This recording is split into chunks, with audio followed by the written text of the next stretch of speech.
What's going on, everybody? Hope everyone's having a good night.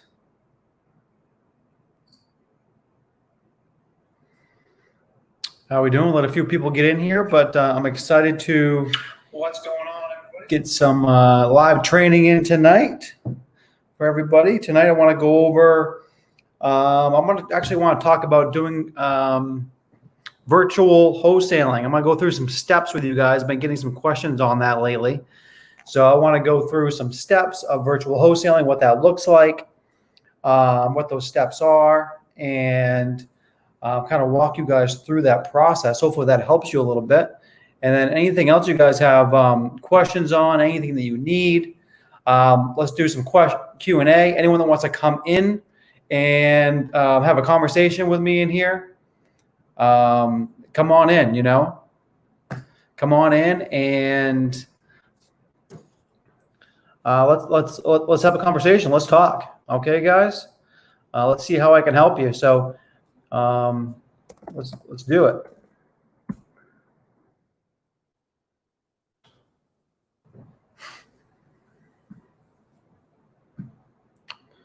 All right. Looks like we're live everywhere. Good.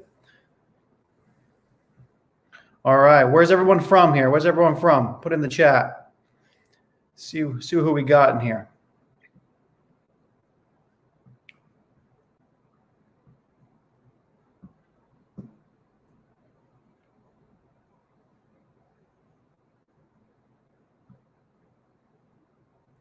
Texas in the house. Beautiful.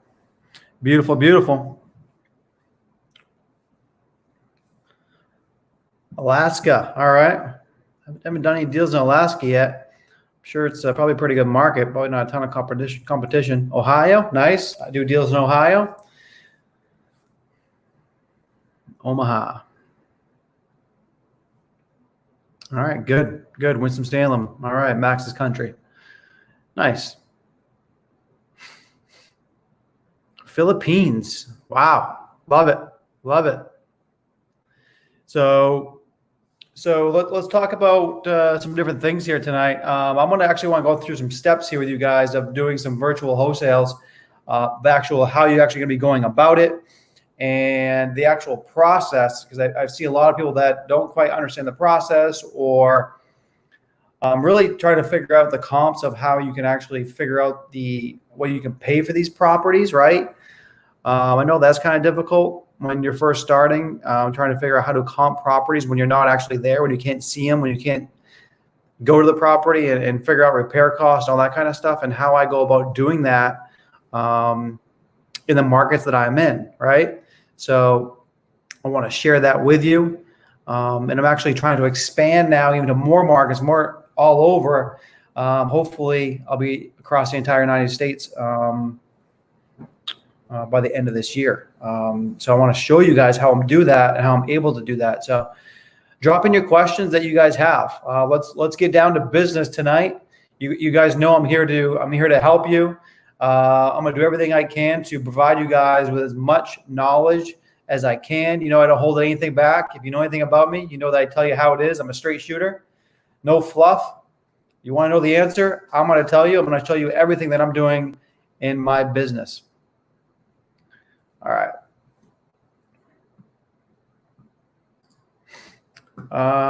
What do you use to track KPIs? Who set that up for you? So we just do that ourselves in our business. It's not very difficult, right? What I do is I have scorecards, right? Every week we have a scorecard that we fill out, and it helps me keep on track. So we have a scorecard for our sales. Each week we have we have one for our sales, right? For our sales agents to keep track of how many leads they're getting per signed contract. We have one for them, along with some other data points as well, but that's the biggest one. Then I have a marketing scorecard. The marketing scorecard actually goes over how much marketing went out into each channel, how many PPC, RVMs, SMS, cold calls, all that kind of stuff, how much went out, how many leads we got from that, and how many leads we get that week. We want to make sure we're hitting our weekly goal, right? And those all have our closed business scorecard. What do we close this week? When do we put on a contract? When do we assign it? When do we actually get paid? How much did we make? all that kind of stuff. And then you try to figure out your quarterly KPIs and that kind of stuff. You're just actually taking that information to make sure you're staying on track. So I'm happy to help you with some of that stuff. If you guys want, I got no problem with that. And actually I'm going to show you guys something right now. So you guys can see it.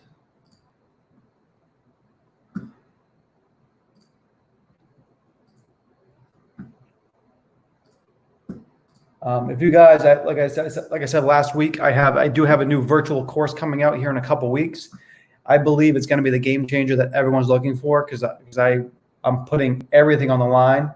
So I'm just going to show you a couple things here because I don't give a shit. I'm going to show you guys the real shit, the real deal. Let me just. I want to pull up a couple scorecards. You guys asked about how I did that, so I'm going to show you what those look like. Let me show you what those look like.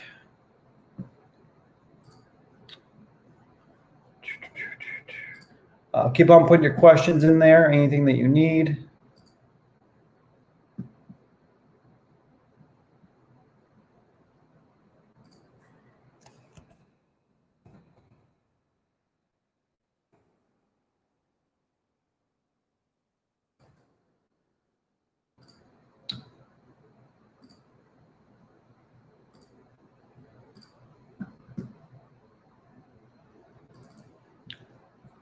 Okay, here we go. So I'm just going to show you kind of what I would do to track your weekly here. I think this might help some of you guys out.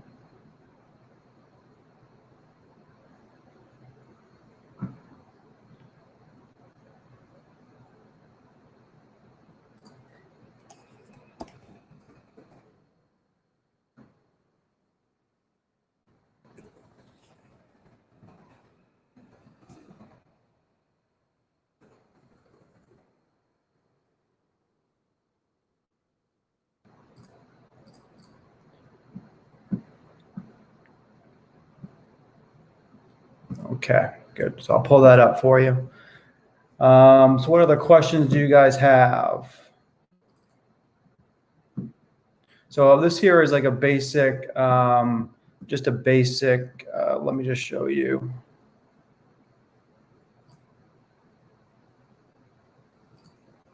So this is just a week, this is what I would do just to figure out your closed business each week, right? So you just get close date, property address, contract price, sale price, profit, lead source, your assignment date, and the contract date, right? So if you have these basic things, let me make this bigger for you guys so you can see.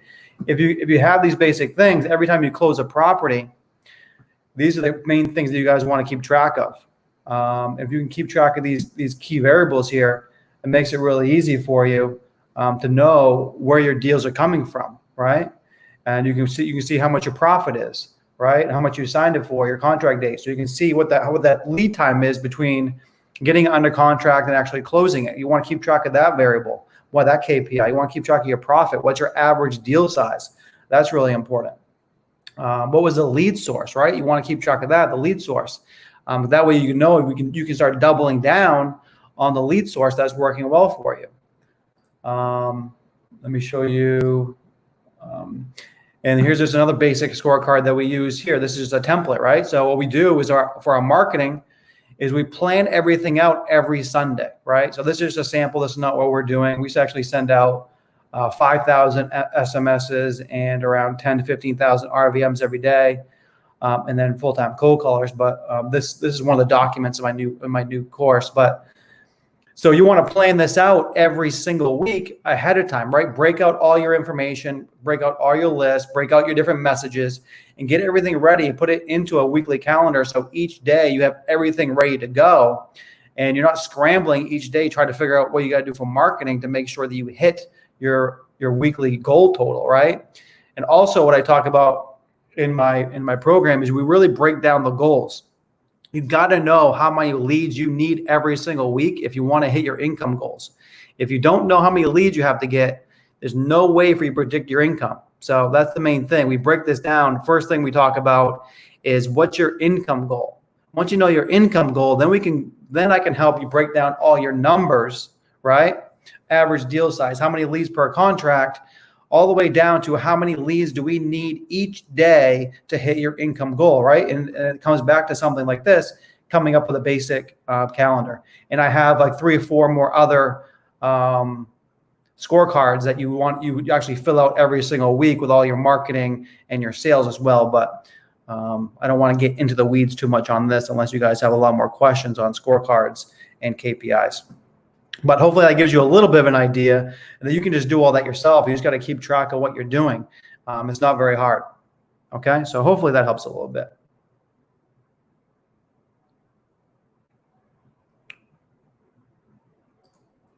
Next question.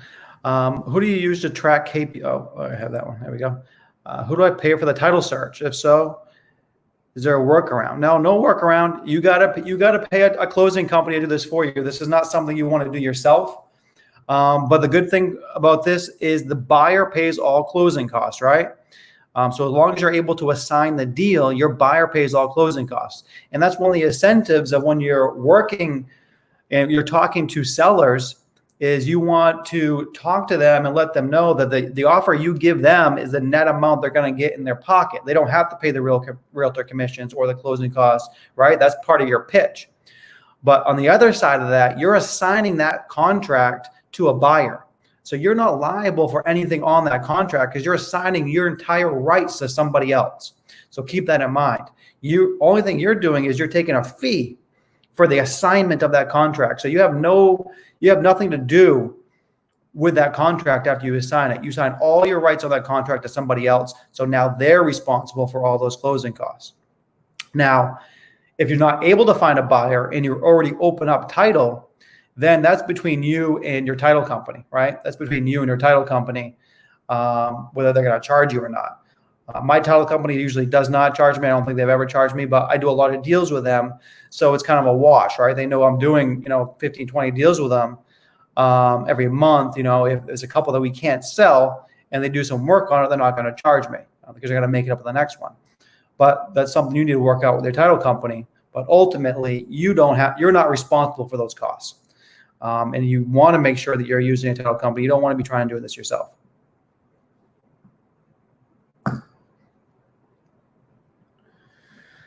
Okay. ETR. How do you build meaningful relationships with investors in order to get leverage for your first deal?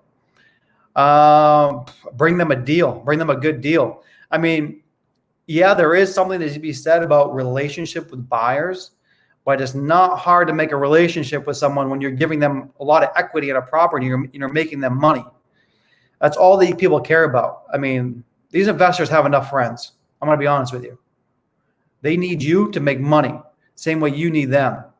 So if you guys become friends along the way, that's fine. But this is a business relationship.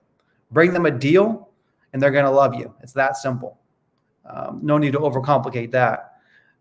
These buyers, they got enough buddies and pals. They just want deals from you.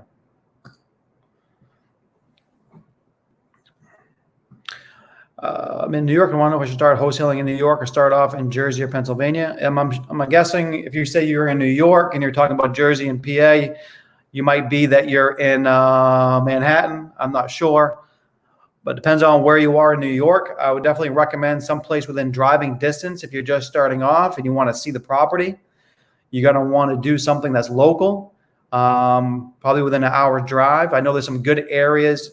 If you're in New York, I would say Jersey because it's closer, I'm assuming.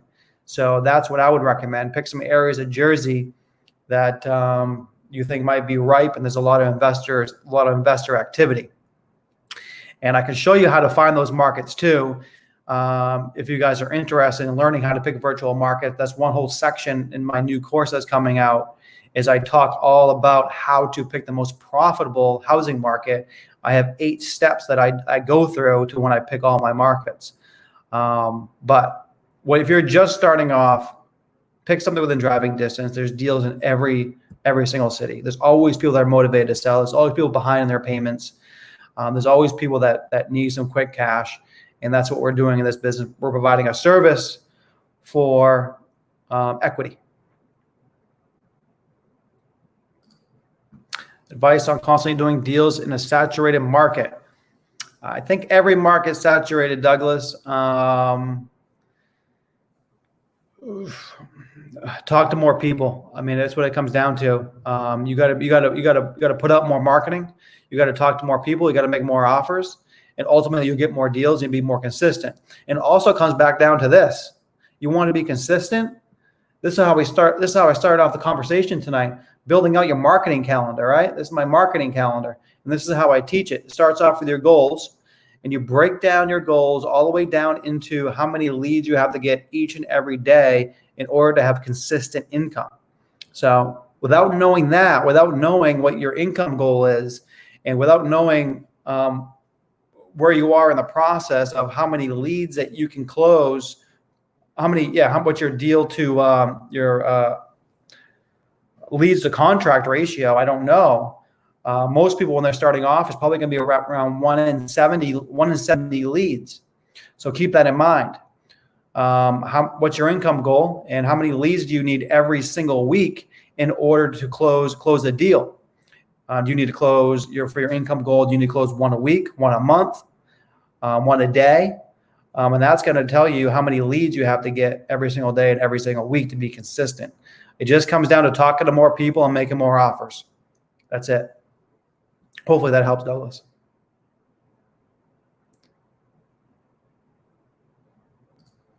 How can I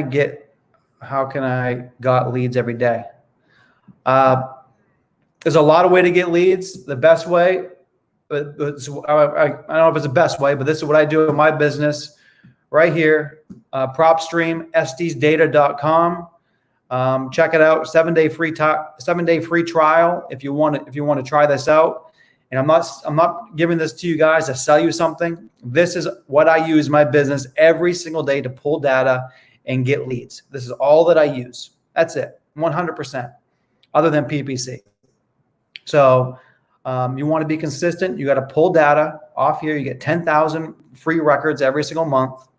You get a 7-day free trial, and you got to pull data. You got to get their phone number, and you got to constantly be reaching out to people every day, sending out marketing every day. And if you do that, you're going to be able to get constant leads. And the only way to have constant income is to have constant leads. If you don't have that, you don't got a business and you're out of luck. So pull some data, my man. If you need help with that, you want some personal help, reach out to me. Okay. And that goes for anyone here, anyone that's, you feel like you need some personal help, that, you want me to personally kind of take you by the hand and kind of show you the ropes and show you the step-by-step process. Like I said, I do have a new program coming out. I'm not on here to sell it to you, but if you are interested in me helping you, just send me a DM and I'll put you on the list of people that on the waiting list so you can get it when it first comes out.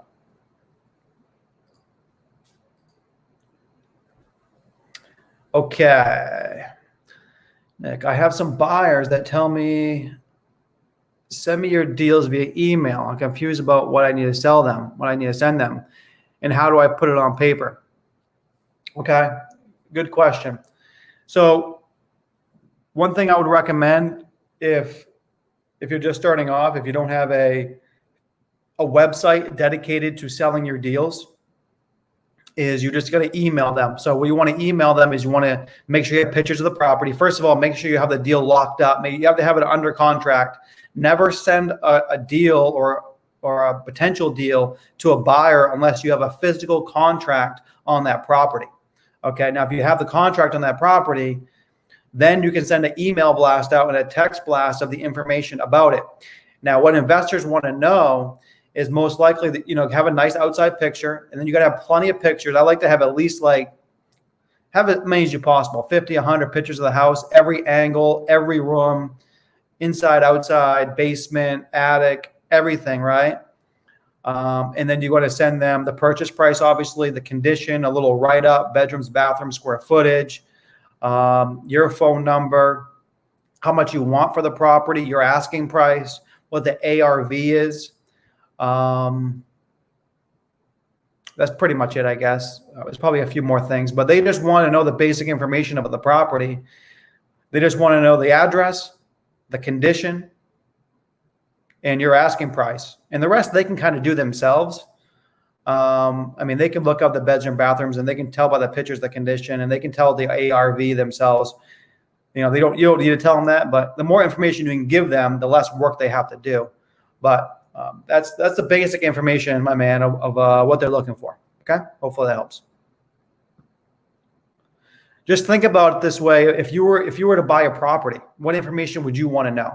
I always put myself in those shoes, right? And same way when I'm calling a seller. If I'm calling a seller, what would I say to this person if I physically am calling this person because I'm generally interested in buying this house for my family? What am I going to say to this person, right? Always put yourself in the shoes of the other person, and that will usually guide you to what you should do. Everyone overcomplicates this business. I make it as simple as possible. I make everything in my life as simple as possible. No need to overcomplicate shit. All right, let's make it simple and easy and profitable. Do you have a guideline script to close a deal and get a contract signed virtually all over the phone? You know I do. You know I got that. Of course. It's available in my program. It's not really available just anywhere. Let me see if I can just see it. That's right here. I'll show it to you guys quickly. Right here, I'll show it to you. It's not something I give out. You have to be part of one of my students to get this, because this is a $1 million script, guys. This is something that it's taken me a lot of time to develop. Phone script right here. I'll open it up a little bit more for you so you can see better. All right, opening, phone script. I'll go through this briefly with you. Opening, right? 10 minutes. Hey, assume you have the right person. Assume you have the right person. This is Nick, and then referring to your lead source. We were just texting, or talk to my partner, or whatever. How you doing? What I catch you doing today? Right? Always really, really important. You want to create that relationship with that person, get to know them, and have them start talking. What are they doing today? They have the day off. They're working around the house. They at work. Open up the conversation. And you just want to, we want to create that personal relationship, CPR. Get to know the person on a personal level. And don't move on until they trust you and like you. Once that happens, move on to the next portion. Investigate. You're located right next to whatever, right? Make it sound like you really know the area. Oh, you're right next to Payson Park over there. I know the area well. Me and my partners, we recently bought a house over there. So I know that area really, really well. I love that area. So it comes off like you're an expert, right? That's super, super important. You want to be the expert. And create some urgency. If we can come to a fair agreement, and we're a good fit for each other, then you're definitely ready to sell, right? That's important. You want to put some urgency in there, make sure they are ready to sell. What are their must-haves? How can you help? Get this information out of them. What would it do for them if they could sell the property right now? Lay out their pain points. Pitch a sale catered around their pain points and solving their problem. What are they going to do with the money, right? Have them spending that money in their mind already. Right? Then you go into the data. Tell me a little bit more about the property. When did you acquire it? Blah, blah, blah. How's the kitchen? How's the bathrooms? How much money do you think it would take to renovate the property? If you were a new buyer, what would you do to it? Right? Then you go into pricing, right? That's a data portion. You go into pricing. Do you have a mortgage on the property? Do you have a mortgage on the property you have to pay off? Any other taxes or liens that have to pay off? Seems like a great fit. Let me tell you a little bit about us. You put a little pitch about yourself. Blah, blah, blah. You give some comps, you give some anchors, you go on PropStream, estesdata.com, and you pull some low comps to help you pitch your offer that you're about to give them to ease into it. I know you want to blah, blah, blah, but this is what I'm seeing. I don't think I can get that approved from my partner. My partner is the decision maker. I'm just here to create a win-win solution. I don't know if I can do that price or not, right? All this kind of stuff. Boom, boom, boom. You go to the close, you get a contract, and then you do the cool down. So yeah, I have a pretty thought out script for sure. Hopefully that helps you a little bit. I can't give away all the secrets on there because that is the juice right there. That is it's taken a lot of time and a lot of money to come up with that. But hopefully that little bit of a brief synopsis there does help you, because you guys, I don't like not answering your questions. Anything you guys want help with, I'm an open book. I'm willing to show you guys anything you guys need. So If you want more information on that, and if you want me to help you some more on that, I can. And to go back to on that script, I don't mind even doing a whole nother live on that. I don't want to put too much time into that. And tomorrow, don't hold me to it. Don't hold me to it, guys, but I might be going on live tomorrow, and I might do some live phone calls for you guys. So I'll come on here live, and I'm just going to hammer through some calls, call through some leads, and see if I can get some virtual deals locked up over the phone for you guys round you're watching. Don't hold me to it, but that's the plan if I have time. I got a lot of shit going on. Okay, this isn't virtual. However, when you find a house that's boarded up, what are the first thing that you do? Okay, it doesn't matter virtual or not. First thing you got to do is you got to figure out who the owner is. Right? You can go right here. You go right to a PropStream. You can figure out the owner. Put in the address. Say the address is this house right here. Actually, I'm put it for one now. Say it's this house. Oh, it's not even an address. Yeah, it is. Say it's this house. This is one of the houses we were looking at earlier in Cleveland. Boom. Okay, that's the address. Put the address in. It's going to tell you who the owner is right here.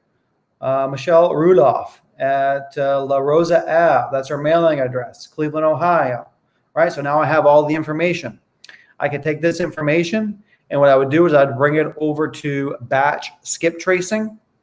Code Estes will give you 20% off. I would get her phone number, and I would call her up and say, hey, I saw your boarded up house over there on La Rosa Ave. I'm looking for a house in the area. Would you consider getting an offer on that property? Boom. Person's going to say yes or no, right? They say yes. Okay, great. Can you give me a little more information about the property? I noticed that it's boarded up. How long has it been vacant? What's the condition inside like? Have you been in there recently? How much are you looking to get for the property? Do you have a mortgage on it, right? How soon would you like to sell? Ask some questions. And by the answers to the questions based on what you're seeing here, if it says here the estimated value is $26,000 and she says, I don't know, I might take like $5,000 for it or whatever, it might be a deal. But if it's boarded up, you got to look at the repairs and stuff. But the whole gist of what I'm saying here is you just use that initial phone call to gauge her motivation of whether they're actually realistic about selling. And if they're realistic about a price, and then you go a step further. Then you potentially try to set up an appointment, go see the property, and lock it up. Bring a contract with you and try to get it locked up.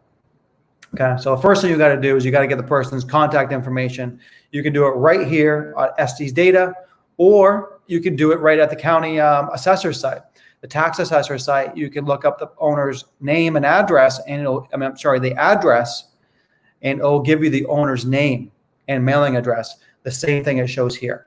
So either one of those sources is fine, but you need to get a hold of the person. And calling them is the easiest way, or texting them if you want.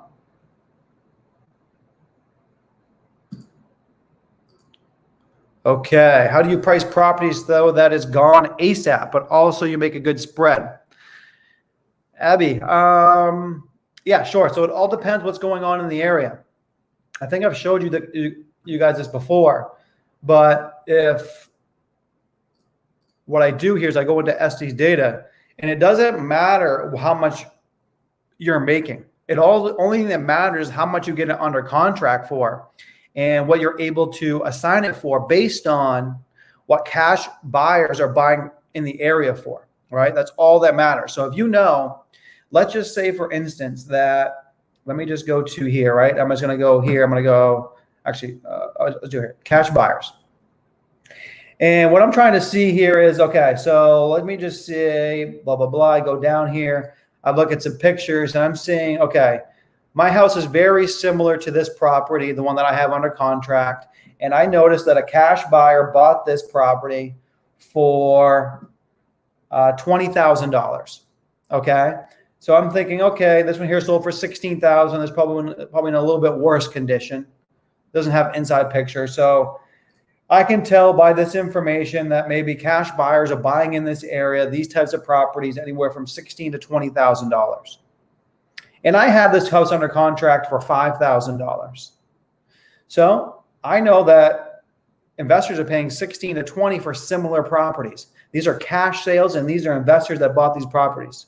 So I know that I can get potentially $16,000 to $20,000 for my property, and I'm going to price it accordingly based on the condition, right? So probably this 20,000 is a little bit better condition than the 16. So you got to price it accordingly.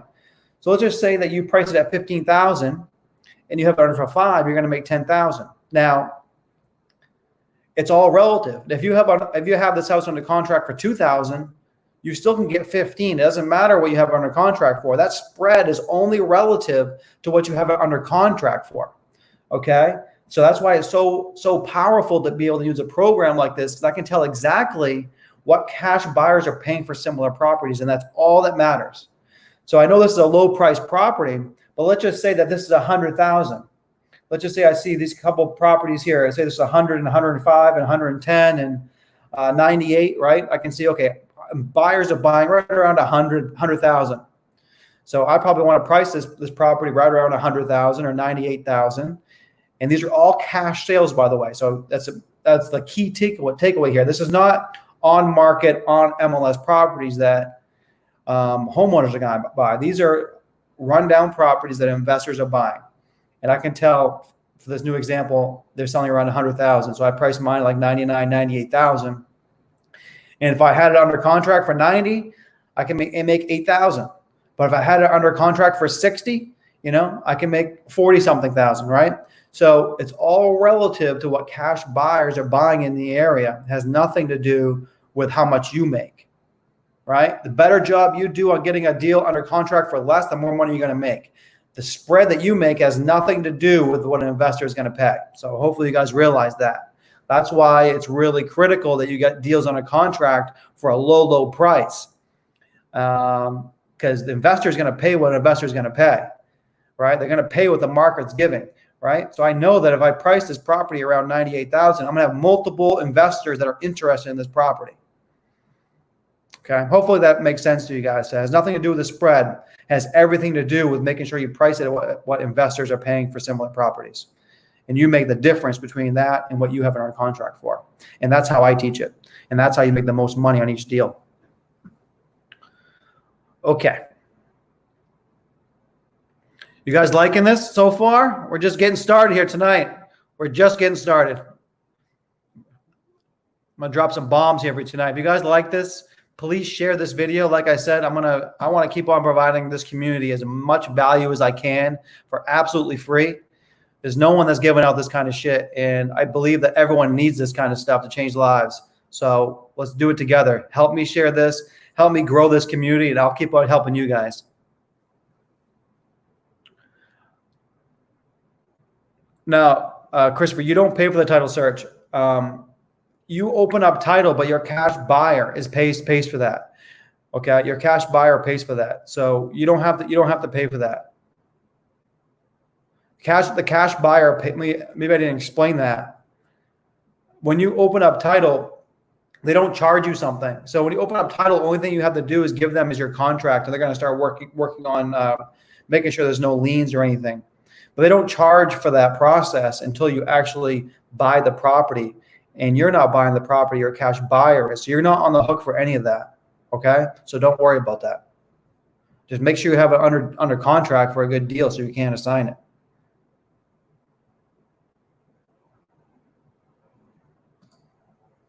Can you say them one more time? Hard to see. Shit. Sorry, I don't remember which one we were talking about. What was hard to see? What you want to hear one more time? Tell me again. My bad. I'm going fast here, because I get a lot of questions.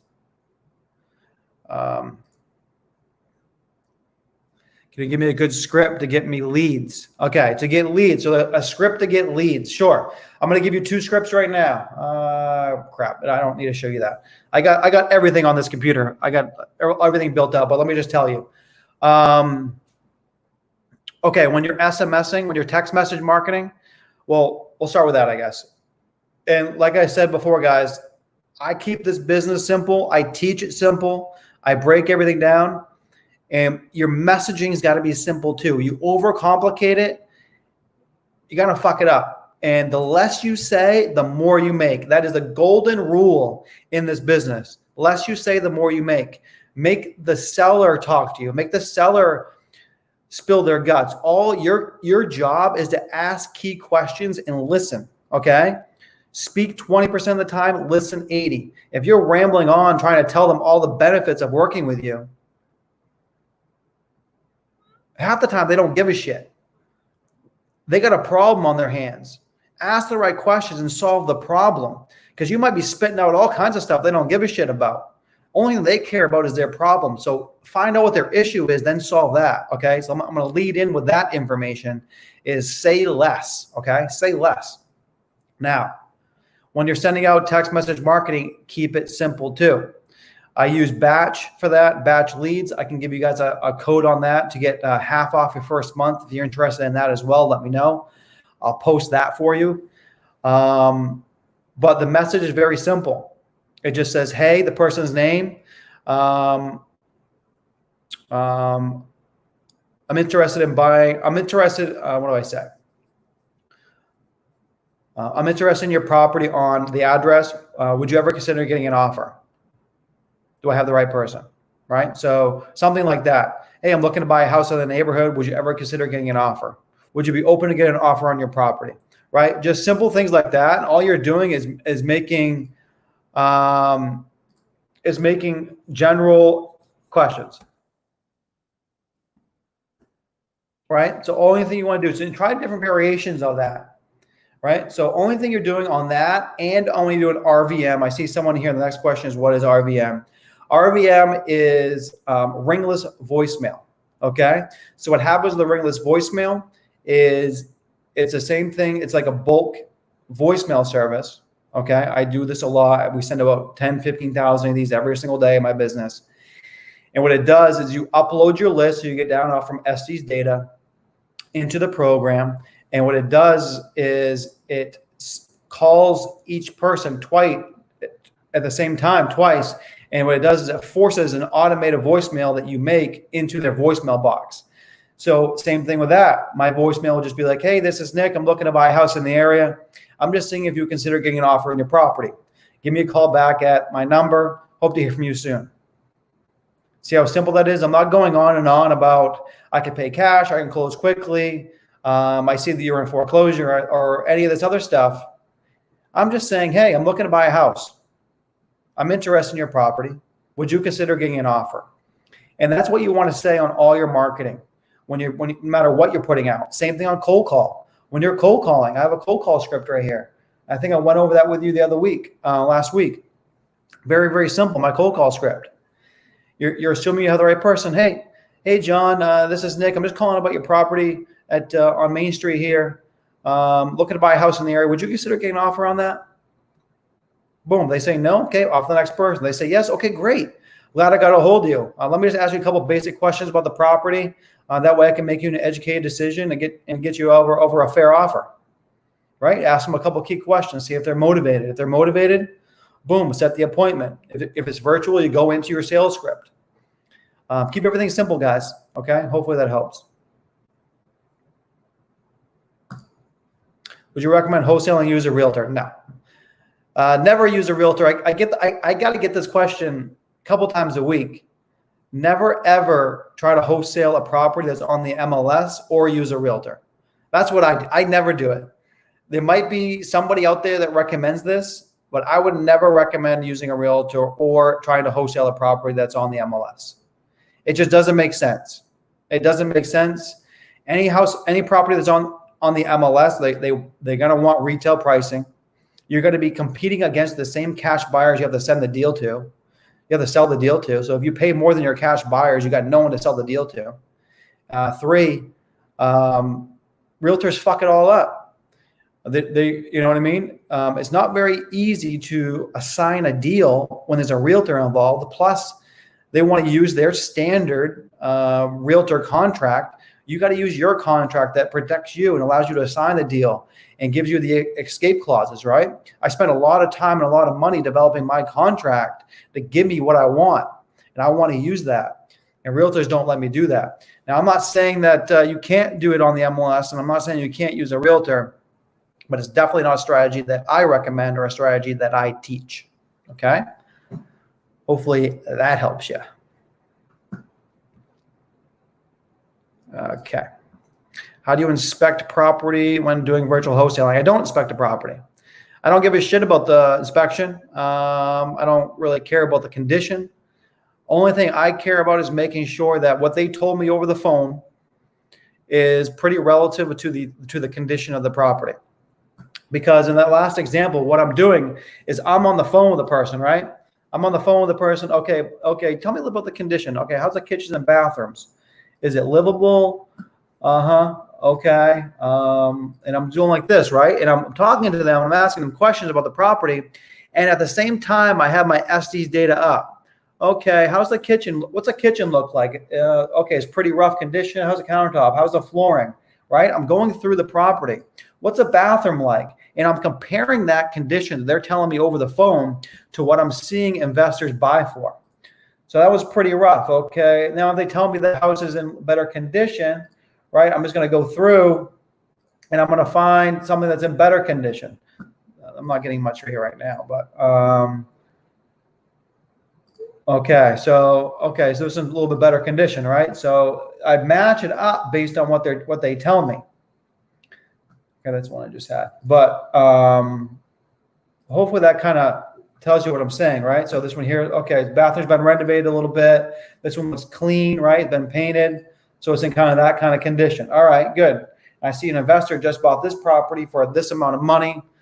Okay, and that's really what I care about, guys, is that what I'm doing is I'm using the condition they're telling me over the phone to match it up to find out what investors are paying for similar properties through public records, through Estes data. And that's how I know what I can offer. So if I know investors are paying right around $80,000 for similar properties in similar condition in this neighborhood, right? I only have a half-mile radius that sold within the last year, within a couple of hundred square feet of my property, then I know that's what my house is worth, and I know that's what an investor is going to pay for it. All right? It's super, super simple like that. No need to overcomplicate it. Once again, find out what investors are paying for similar properties and make sure you get it for less than that. They're paying 80. I want to pay no more than 70. If I can get it for 50, boom, slam dunk. I got a juicy deal in my hands, right? And then for inspection, I'm not doing anything. Only thing I'm doing when I'm virtually wholesaling is I'm having one person in each market on boots on the ground, and that person goes out and takes pictures and they install a lockbox for me. $75 for pictures, $25 for a lockbox. And the only thing they're doing is taking some pictures. And now I'm using those pictures to evaluate them. And I'm going to make sure that what that person told me over the phone is the actual condition of the property. If it comes back and it's a lot different, then I'm renegotiating. Most of the time, it's pretty similar to what they told me. Now I'm using those pictures to sell the property to an investor. The actual condition doesn't matter. Only thing that matters is I got it under contract for the right price. And I don't care about doing an inspection because I'm not buying it. I just need to make sure that I get it for less than what it's worth and less than what an investor would pay for it. Okay? You're welcome. You're welcome. Let's keep the value up in here. How would you go about wholesaling REO property? You put in a low bid. I don't do anything with REO properties. You got to check that because some of those REO properties, they don't allow you to assign, and some of them you can't sell for like 90 days either. So you got to check into that. That's why I don't do anything with that kind of stuff, guys. I don't do anything with realtors. I don't do anything REO properties. I work directly from homeowners. I'm targeting motivated homeowners. I'm going direct to seller. I don't want any middle person. I want to talk to the person that owns the property, and I want to get it as low as possible. And by doing that, I want to talk to the person who owns it. I got to plug in my computer here, guys. Give me 1 second. I'm going to lose my battery.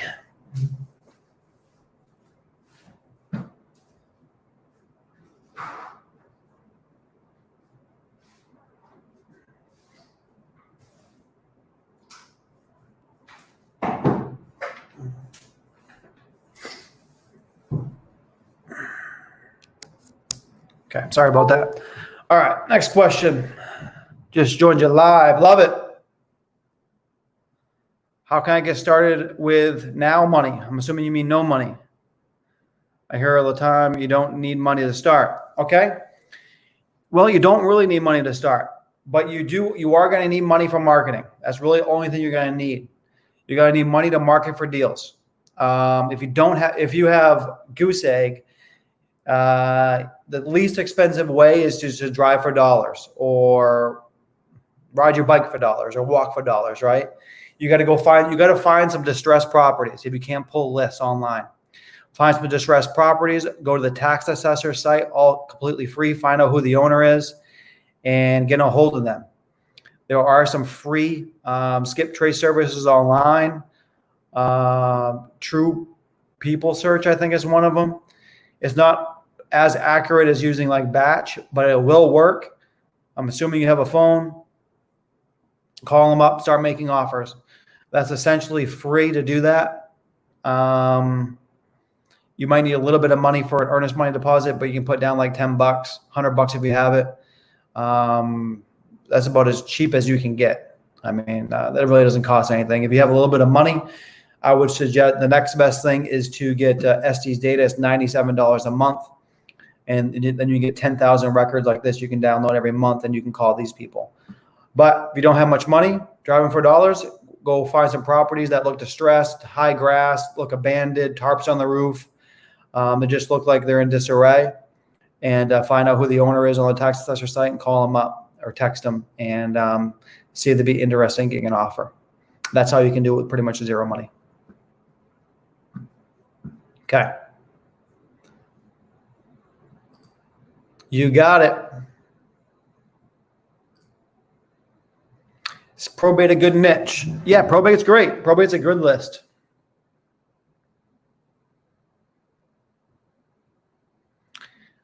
It all depends on your market, how many probates there are. I mean, I don't know that. And once again, it comes down to your income goals. Your income goals. You know, if you want to be doing 10,000 a year, 100,000 a year, 100,000 a month, that's going to determine if probate's enough for you. If you want to do this on a large scale, I'm going to tell you just that data is probably not enough. You got to talk to a lot more people and put in a lot more offers than just that niche in one market. But that's something for you to figure out, I guess. In my opinion, always more is better. Always more is better. So I don't know. Don't limit yourself just to probates. I mean, do as much as you can. Do as much as you can, much as you can afford. If you can do more, do it.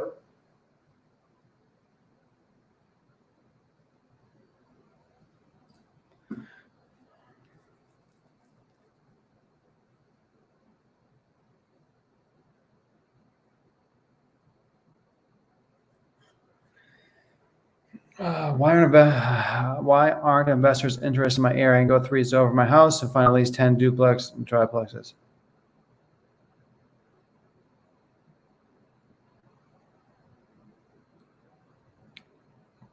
I'm not sure the question there. I'm almost guaranteed that investors would be interested in your area if they had a deal there.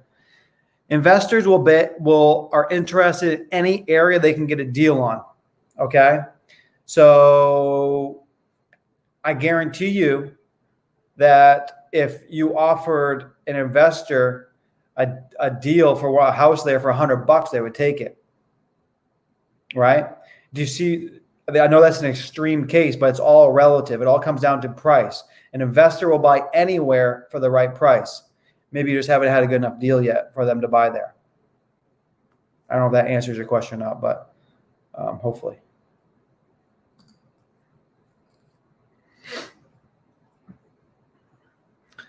I took your class in March. Informative. Okay, love it. I found a house, but I have no leads on buyers. Tyrese, do me a favor. Do me a favor. Send me the address in a private chat, and I will help you get that thing sold tonight. Oh, I don't know if you have it under contract or you just found a house. But if you need help and you taking my program, hit me up tonight and I'll help you get that fucking thing sold.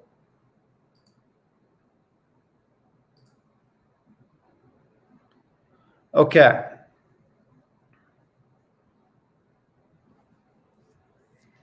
Yeah, no problem. Same thing. Let's do that in a private chat. We can go over your contract. No problem. No problem at all.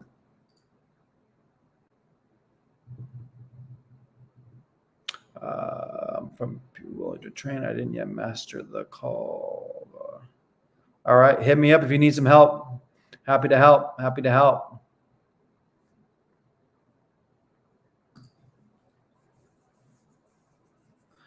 Sure. How to use a skip trace service I use. Yeah. So let me just show you what it is here. I'll bring it up on the screen.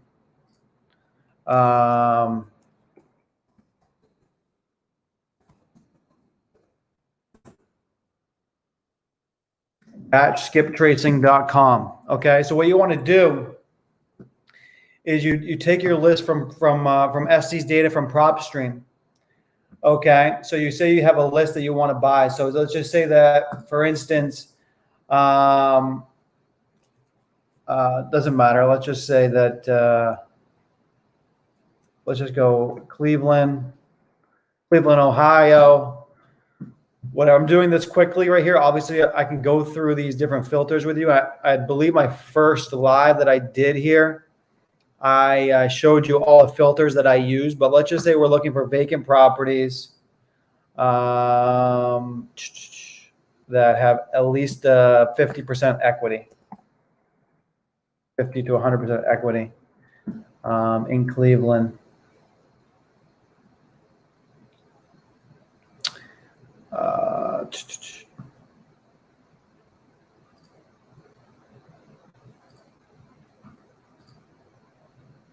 Come on.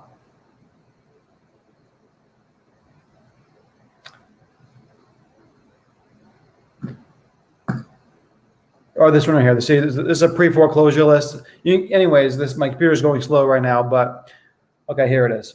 3,900 pre-foreclosures in Cleveland right now. So let's just say that I wanted to target this pre-foreclosure list. What I would do is I would grab these properties. I would hit add to list right here, and then I would go over it. It'd be in here to my properties.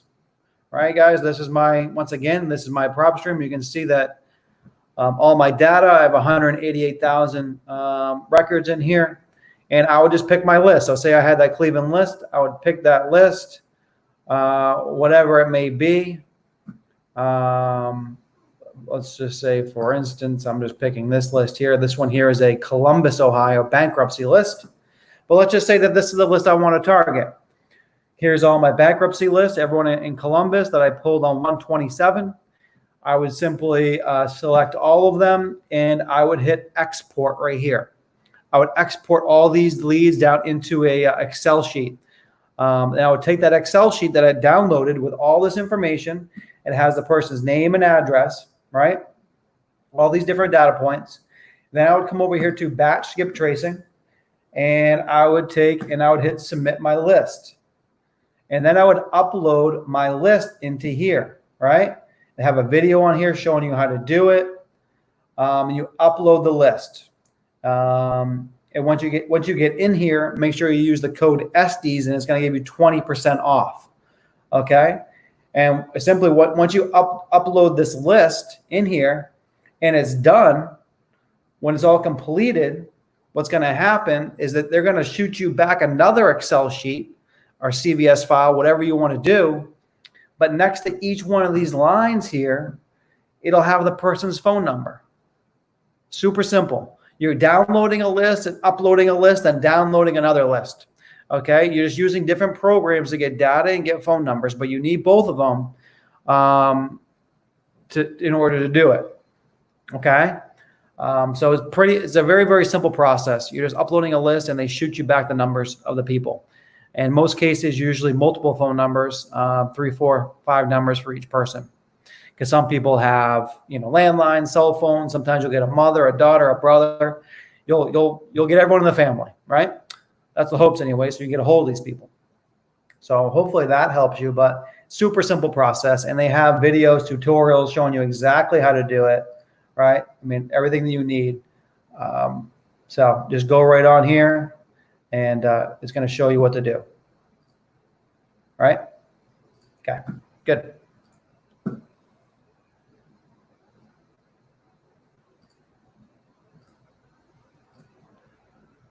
Rosanna, good to see you in here. What's your take on wholesaling mobile homes? Do it. Wholesale anything that you can make money on. I don't give a shit what it is, as long as it's legal, I guess. But yeah, I don't care. Yeah, it doesn't matter. Doesn't matter.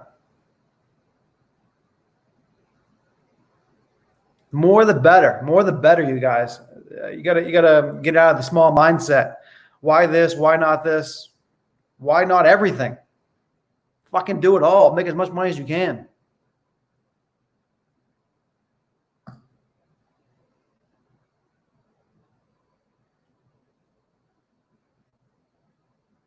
No. Let me go back to prop stream. Sorry, I didn't change that because I'm going kind of fast here. Guys, let me go back to search. What I do is, let's just go back to my previous example. I go to details, I go to comparables, and I didn't select it, but you can, yeah, you can right here. You can select both public records and MLS. I hit both. I don't think I did last time, but I usually hit both. I want to know everything that's sold, both on market and off market.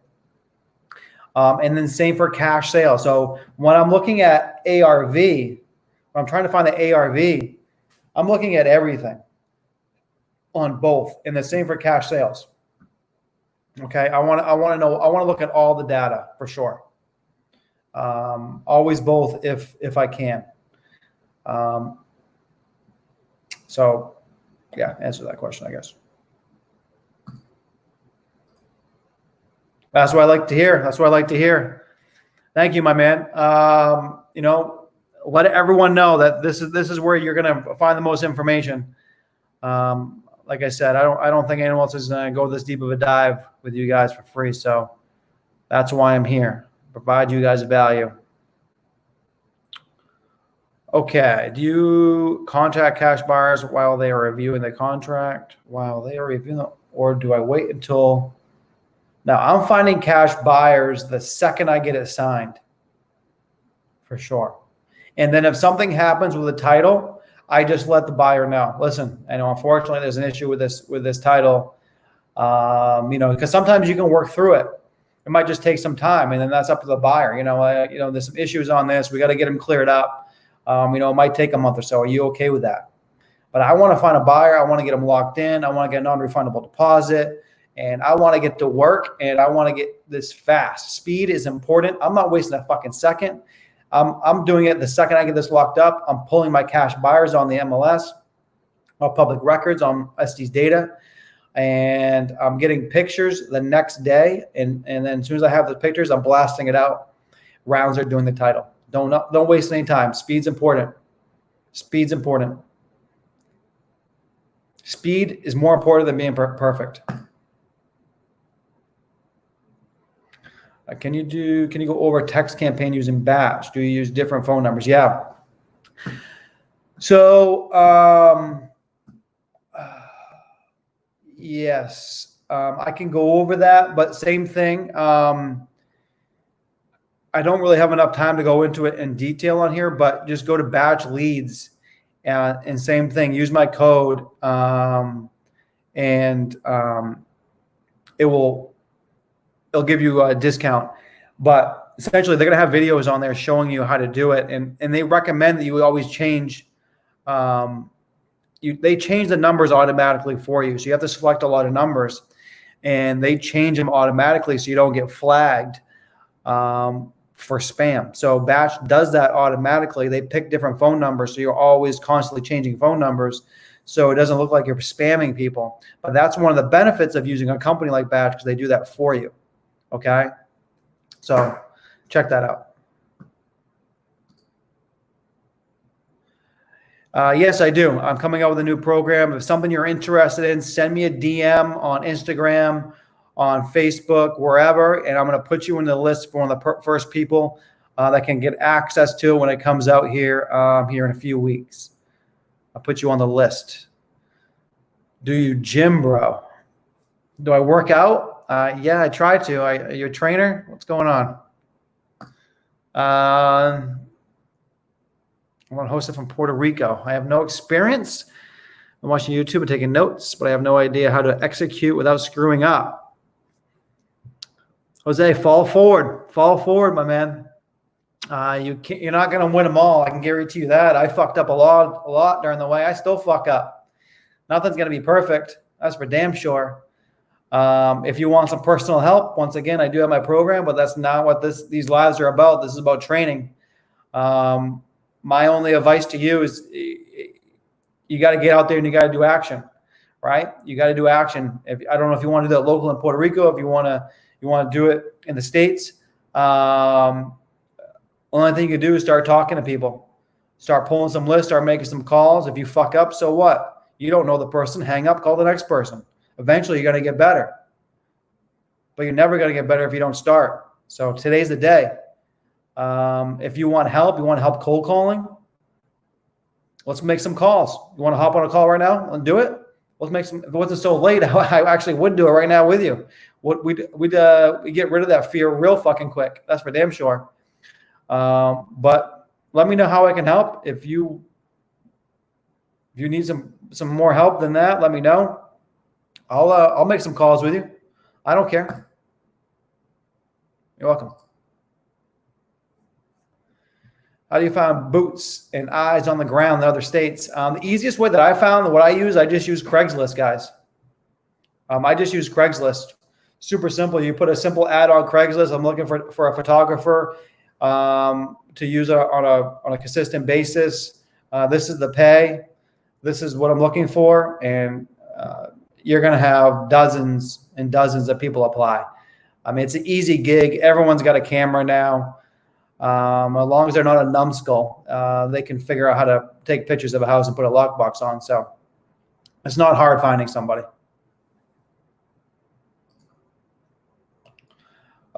Who set up your PPC and SEO? Send me a DM on that.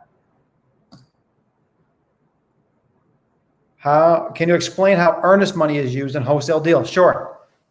So earnest money essentially is your skin in the game. Okay. So when you get a house under contract, there's going to be an area on there where it says your earnest money deposit or your consideration in this property. You know, what is that? And that can be any amount that you want. There is no set amount. So it can be $5, it can be $100, it can be $1,000, it can be whatever. There is no standard.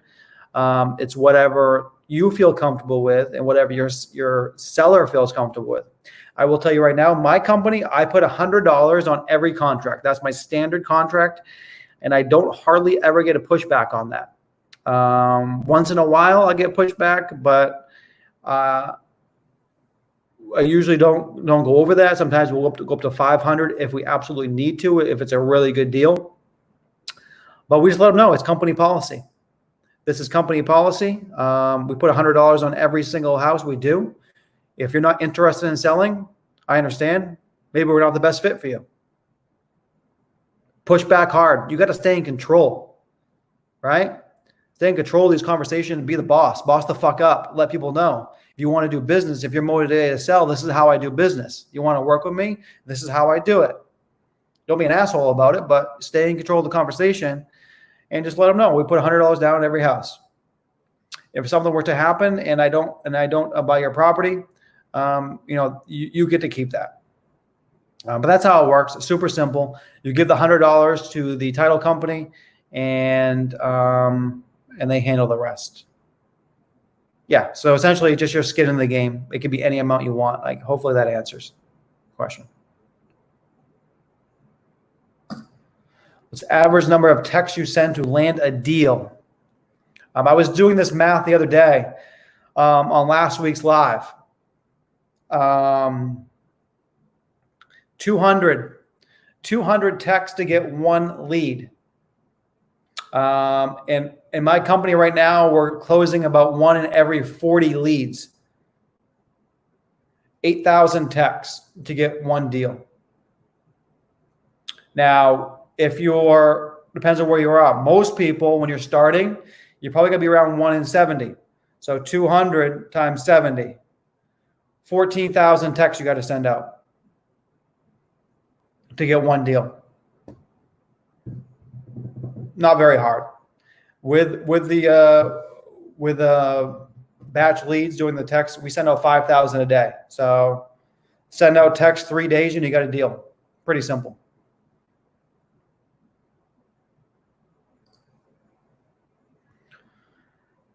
Same data? Not sure. How do I get the MLS? Well, if you want actual MLS access, you got to be a real estate agent to get that. But I use this right here. Boom. MLS. This has all the MLS records right here within my criteria that I'm looking for. So this has all the MLS records.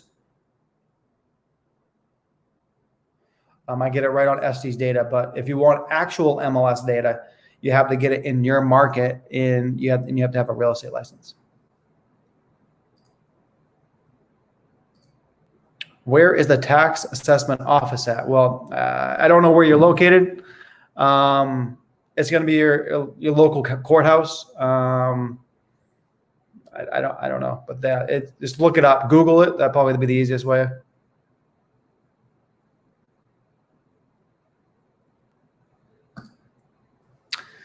Do you have any tips or tricks to find the right person to run sign routes? Ads are line.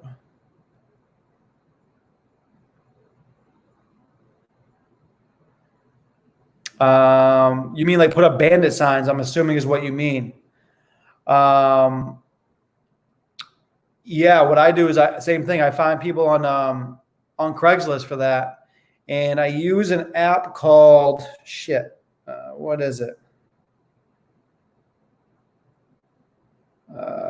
Fuck. I forget the name of the app, but there's an app anyways. I'll think of it. I'll put it in my Facebook group for you guys. And essentially what you can do is they can take a picture of every sign they put up and it tracks it on a map for you. You can see it on your phone. So you can see where all your signs are. And what I do is I pay my people that put up signs $1 per sign. And so you can see which ones they're putting up. They're not just saying I'm putting them up and then they just throw them in the trash. It puts them on they actually have to take a picture of it and it pins it on a map where they're located. Shit. Now I'm going to be pissed that I forgot what the name of that app is, but I'll think of it. I'll think of it for you. Thank you. Thank you. How do you make money from tax lien properties? Same way you do any other list. Same thing you would with pre-foreclosures or vacants or bankruptcy or divorce or anything. Same process. Same exact process. Okay. You just got to get less than what an investor is going to pay for it. You get it under contract. You get it under contract for less than what it's worth and what you see investors paying in the area for properties. And then you can just assign it. Okay. I don't know if that's the question you had, but can you wholesale properties in a trust? I don't know. I'm not sure. The problem is with trust, you can't look up who owns the trust. So I don't go after trusts. It's a headache. There's no way to tell who owns a trust. That's the benefit of the trust is you have that protection, and you have that privacy of not knowing who the beneficiary is of that trust. So it's a complication of trying to figure out that. But I mean, it's just a way of holding title. So I'm assuming you can if you can figure out who the owner is.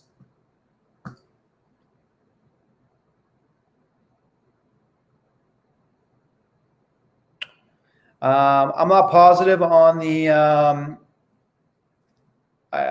PropStream. I use batch skip tracing for all my stuff, and I have really good luck with it. That's why I refer you guys to it, and that's why I worked out a deal to get you guys a code.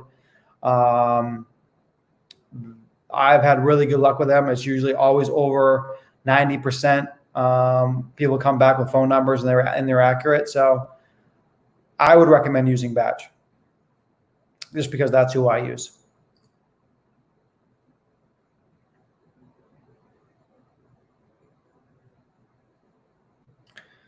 I don't do anything with the ones that don't have a number.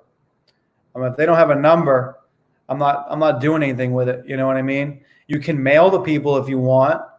But that's about it.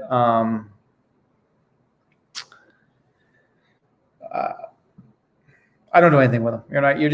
Focus on the shit that's making you money, right? I'm gonna get 80%, 90%. I mean, I'm not gonna worry about that 5%, right? I'm worried about the big picture. I'm worried about making my money and moving my money. I'm not gonna worry about those couple of people.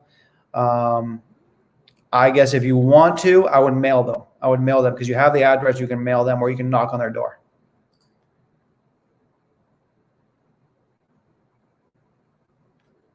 Best way to get a city to take less on taxes owed on a deal.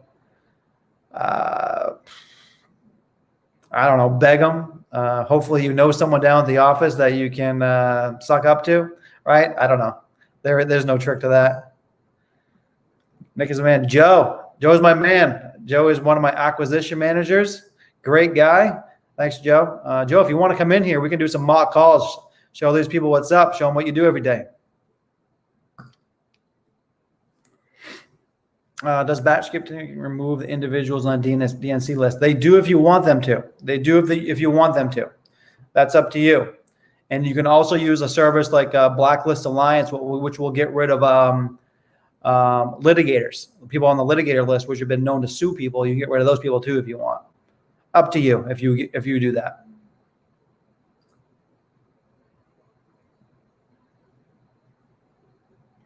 Seller doesn't want anything, just pay taxes owed, but tax of $24K. And he said, if I can get the city to take less, it's mine. Yeah, you have to work that out with the city. Trust me, I've been down this route with cities. The best way is you got to know somebody. There is no trick. A lot of times they won't take less unless there's a reason for it. Have your title company try to negotiate. Maybe if you have a purchase and sale, you can show them the purchase and sale and say, hey, will you take this amount? But there is no trick. It comes down to city by city, county by county. If they don't want to take less, they don't have to take less. Essentially, you have to pay what's owed. And that's how I do it. I don't got time to fuck around with cities. If the tax at $24,000 and my maximum offer is $10,000, the deal goes away. I go on the next one. I'm not going to fuck around trying to make a deal out of nothing. I'm going to focus on the deals I can make money on. Now, if you got time in your business to try to negotiate that, then maybe you want to try and negotiate it. But I haven't had much luck, and it's usually not worth my time. I'm going to go on to the next lead, right? We're pumping leads into our system every fucking day, and I'm going to focus on those. I'm not going to try to hung up on one deal that I might be able to make money on. I'm going to make another phone call and see if I get another deal.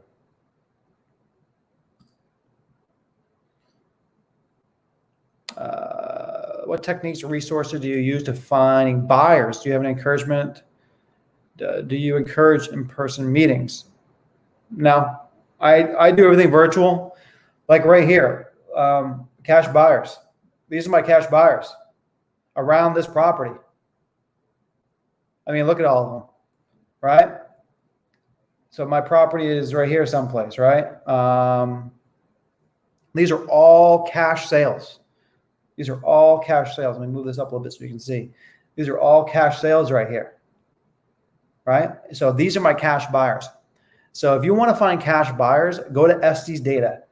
And I mean, these are every property here is sold for cash. And I guarantee you, I go into these, 9 out of 10 of them are going to be LLCs owned by investment companies. Now, this one might not be because I've used it as an example, but let's see.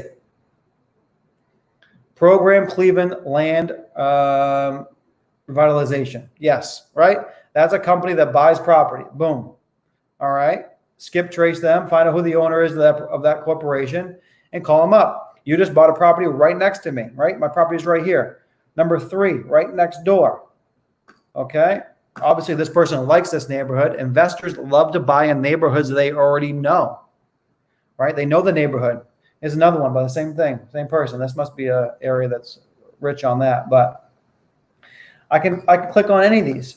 These are all buyers. So what I would do is I go down through this list of everyone that's bought in this neighborhood, and I would call these, right? Areve LLC. I think that's how you say it, right? That's definitely a company that buys houses. That's an LLC. That's an investment company, right? So you want cash buyers? This is where you go. You look up the actual cash buyers. People fuck around trying to find cash buyers, and they try to pull buyers out of thin air, and saying, I think this person is a cash buyer. He told me he's a cash buyer. Well, I'll tell you what. The person's not a cash buyer if there's no record of them buying a house for cash. I'm going after the people that have tried and true, and I know that they have a track record of buying houses for cash. And that's who I'm talking to. So with this one simple program, I can go down through here and through here and through here, and I can contact every single person that's bought house for cash in Cleveland. And if none of these people want to buy this deal, it's not a deal, because these are all the cash buyers in this neighborhood. Okay? Note, once again, let's not make this business any more complicated than it needs to be. Let's make it nice and easy and simple and streamlined so we can scale and we can make more and more money, right? That's what I do, and that's what I teach, and I'm hoping that you guys do the same thing. Let's not overcomplicate this, guys. Let's make this nice and simple. And it took me a long time to figure out these simple ways, these kind of shortcuts in my business so I'm not a slave to my freaking company, right? I got these shortcuts that I can use. All right. What's the best way? Well, flip a coin on that one, call or text. I mean, it doesn't matter. If I'll tell you what, I would text them, or I would call them. They don't answer, text them. And they don't answer the text, call them again. They don't answer, text them. Keep on doing that over and over and over again until finally they respond. You're welcome. What market are you in? Well, I'm in Florida. I'm in Miami, Fort Myers, Jacksonville, Oklahoma City, Tulsa, Indianapolis, Cleveland,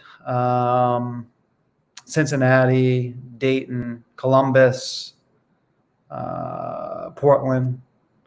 And we're actually getting ready to scale out to a bunch more markets, hopefully nationwide here before long. Taking over. All right. What's your thoughts on lies opposed to foreclosure and prop stream? What's your thoughts on lies opposed to foreclosure and prop stream? I'm not sure what you mean by that. Every pre-foreclosure and prop stream is a real pre-foreclosure. It should be anyways. And what they do, they actually give you the documents well if you want them. Pre-foreclosure details. I don't know if this one will have it. This one doesn't have it. Must be an old one. Yeah, 2018. Let me find a new one here. But all the new ones, shit. Anyways, it's not worth going into. But everything that's in here, there's a pre-foreclosure. You can download. I think it costs $1, and you can actually download the pre-foreclosure records for yourself if you want them. So in PropStream, you can actually take the actual pre-foreclosure record, the legal documents, and you can download those if you want.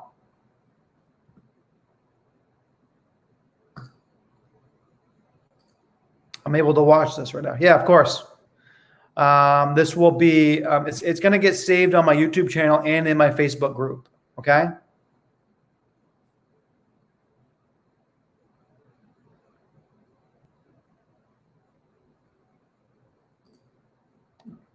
When someone says they want to sell their house, when someone said they want to sell their house, do you say, okay, let me get back to you, and then call them with an offer?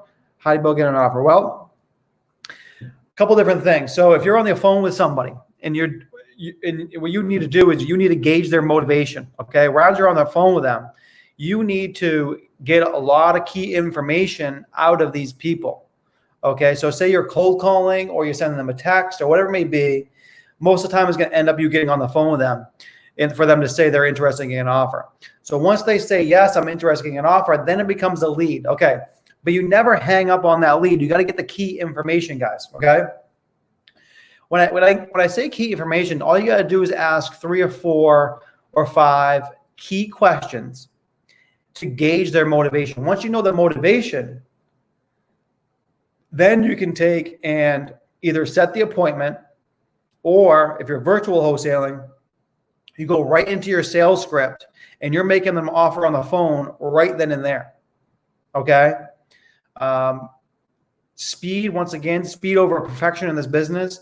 You got to work fast 100% of the time, right? So if you got a fish on the hook, don't let that fucking thing get back out to sea, and then hopefully you can catch it again, right? Do everything you can to make that work, okay? So if you have a program like this, if you have the Estes data, and you do how I show you, I can come up with a comp and an offer on a property within minutes, okay? Rounds I'm on the phone with a person, I can tell exactly how much I can offer them. It's super easy. I can do it within a minute or two. And rounds are telling me the condition of the property. I'm looking on here to see what I can pay for it. Okay. So it shouldn't take long to come up with these offers. So anyways, getting back to the original portion here. When you get someone on, yes, you ask them some key questions. First of all, ask them, what's going on with the property? Are you living in the property? Is it vacant? Is it rented? Right? That's the first question I always ask. And by that question, I can gauge some motivation.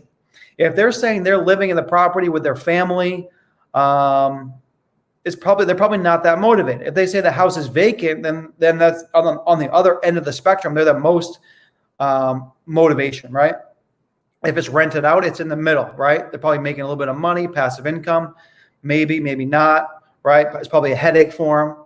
So there's a spectrum there. I want to know, what kind of property is this? Are you living there with your family, or is this a vacant house that you want nothing to do with, and it's costing you money to pay taxes and upkeep, that it's not generating any revenue, and you have no emotional attachment to, right? That's the first thing. Next question is, I'm trying to get a general idea of the condition. I'm just asking them, what's the condition of this thing between 1 and 10? If they say it's 10, I just put a bunch of money into this property, I just fixed it up, it's in pristine condition, the chances of them selling this property to me for wholesale after they just sunk money into it, slim to none, right? Probably not going to be a deal. If they say, oh shit, it's terrible, I haven't seen the property, it's been vacant for a year, the windows are boarded up, I'm thinking in my head, okay, this is looking good. Next question is, I'm asking for a ballpark of how much they want for the property.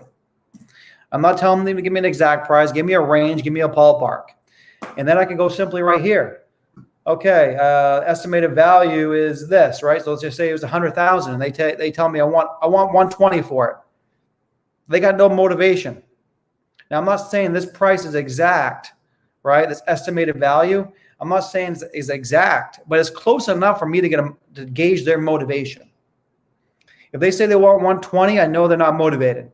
If they tell me they want 50 and this tells me 100, I'm thinking in my head, okay, this person's on their way. Or even if they tell me 80,000 or 90,000, that's still fine. That means they're realistic about wanting less than retail value, and I can work with that. But if they tell me they want full retail or above, they're probably not going to sell to me at wholesale. And the next question is, the fourth one is just a time frame. If we can come to an agreement, how soon would you like to sell? If they say, I need some time, maybe 6 months, I got to find a place to move, blah, blah, blah, whatever it may be. I got to get some things in order. They're not that motivated. They say, I'll sell it to you today for the right price. This is motivation, right? So I'm taking into factor all those 4 questions.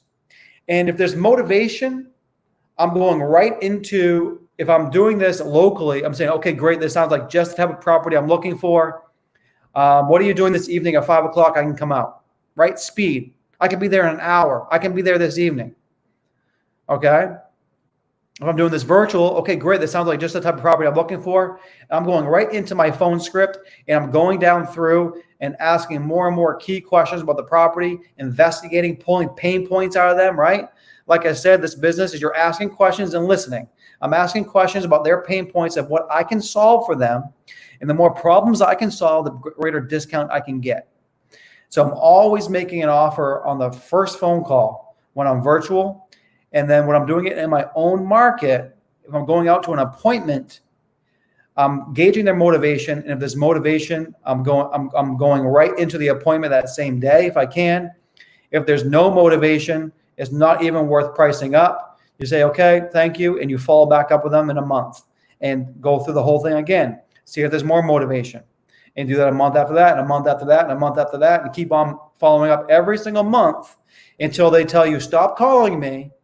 Or, okay, I just lost my job, or I got to move, or something happened to my family, or whatever it may be. All of a sudden they have motivation and they say, you know what? I do have to sell.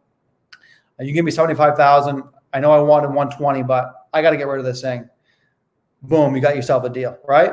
So that's a sequence, and that's how you go about not wasting your freaking time on people that have no motivation, right? In this business, don't be talking to every single person and you're wasting your time on sellers that aren't going to give you a deal, right? We're not here to convince people to sell me at a discount. I'm here to sort out the people that I want to work with, sort out the people that want retail, and sort out the people I think I can do business with. And those are the people I want to talk to. And I'm going to give them an offer right fucking now. And I'm going to lock up this contract today.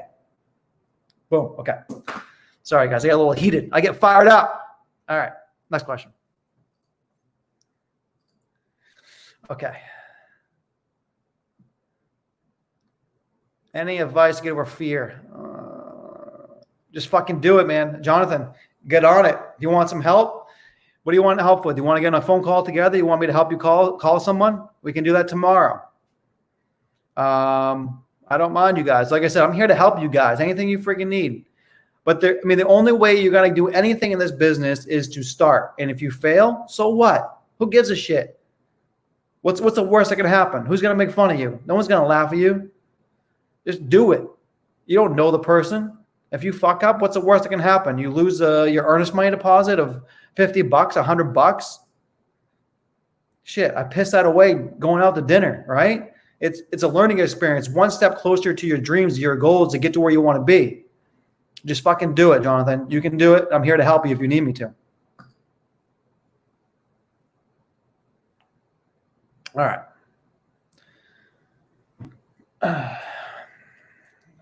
You guys do any walkthroughs?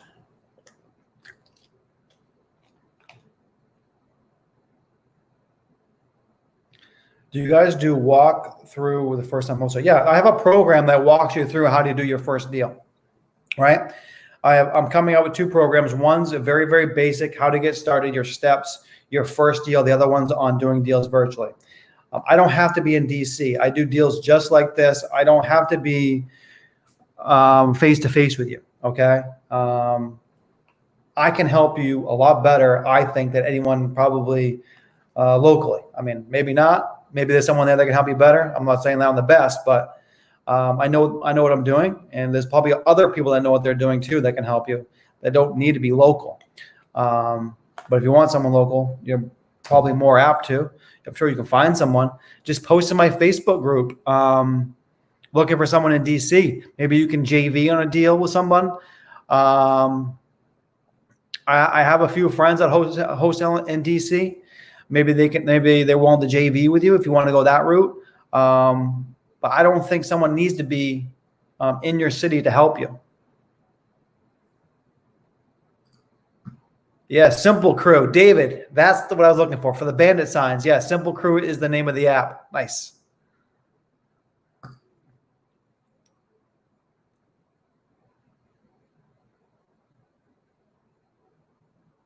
Yeah, you can. Gio, you can do it. Cali is on my hit list, and I'm going to be in Cali within a couple months. I think that it's a good market, obviously. I think there's a lot of opportunity. Obviously, it's competitive like any other market, but You want to make some money. You want to. It's there. The money's there. There's big spreads. So it's like anything in a lower end market like this here, like Cleveland, right? There's low prices. So you're not going to be able to, on a $30,000 house, you're not going to be able to make a $30,000 spread. But on a $300,000, $400,000, $500,000 house, you can make $30,000, $40,000, $50,000, $100,000 spreads. So it's all kind of relative. You might not make as many deals, right? But you're going to make more per deal. So you got to think about that. Do you want to make more of a more consistent deal flow on less per deal, or do you want some big hits and cash out on a few deals a year? But there's also other markets in California that aren't expensive, where the median price points are around a couple $100,000. So you could do that as well. But California is good. There's sellers in every single market. Do I go to the courthouse to get divorce leads? I talked to a probate lawyer and he wasn't budging. He owes. You want divorce leads? They're right here. I go right down here. I go boom. I go divorce. Here they are. Oh shit. Hold on. Cleveland again. We use Cleveland as an example tonight. Cleveland. And then I just go down to divorce. There they are. 26 divorce properties in Cleveland right now. I just go in here, click on it, details, export the list, contact these people, right? This one's on the market, so I probably not a good one. I would select, when I do this, I select non-MLS properties too. So I go back, I go back into my filters. I go to MLS. I can go not on the MLS. I don't want to deal with properties on MLS, like I said before. So I select not on the MLS. You can go to criteria. You can do just single family. You can do anything you want, but you can get all those lists right in here. I can get divorce. I can get bankruptcy. I can get tax delinquent. I can get failed listings. I can get pre-foreclosures. I can get liens. I can get vacant. I can get all those right in there. That's where I get those leads.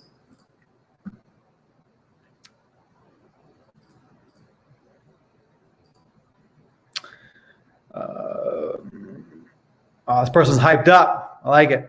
I'm in South Texas. You teach any class in a person in Texas, or can we get more information to get started? Send me a DM, man. Send me a message on Facebook, on Instagram, and I'll help you for sure. Like I said, I can help you just virtual, just like this, unless you want someone in person. I may do some in-person stuff in the future, but not the anytime future. Doing it this way virtually, like online and teaching people, I can make a lot faster impact than trying to schedule a time to come out and go through all that stuff. Like I said, speed. I can help you out tomorrow. We can get you doing fucking deals next week, right? So speed. So hit me up in the DM.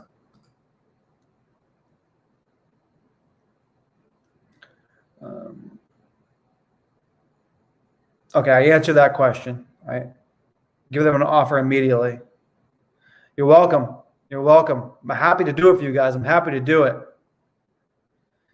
And hopefully you guys, like I said, hopefully you guys are finding a lot of value out of this. And I hope you guys are helping me share this and showing me some love.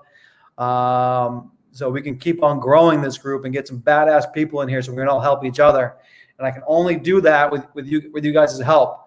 I don't mind helping you guys, and that's what I'm here for, but show some love back if you would. I would appreciate it. Does your program provide data in all 50 states? Yes, all 50 states. Okay, Peter, this is what you do. You go to, I don't need to show you here. What you do is you just go to opencorporates.com, okay? So you can also look on your local Secretary of State website to see who the, what am I looking for the word for? I'm looking, you find out who the signer on the LLC is, the registered agent of that LLC. Most likely it's the owner. If not, it might be the attorney. But it's usually the owner of that LLC. And then you take that information and you skip trace it. Because skip trace services won't do an LLC.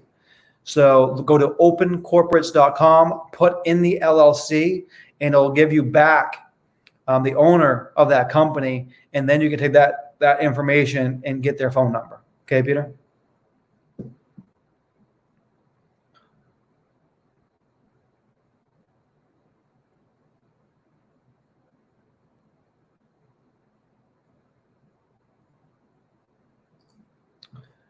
Kevin, send me a DM. It's going to be coming out here in a couple of weeks. I'll put you on a list if you're interested. And I'll get you, make sure you're one of the first people that know about it when it comes out. And I'd love to have you be part of it. And I'm offering some super, super discounts on it as well for the first people that sign up. So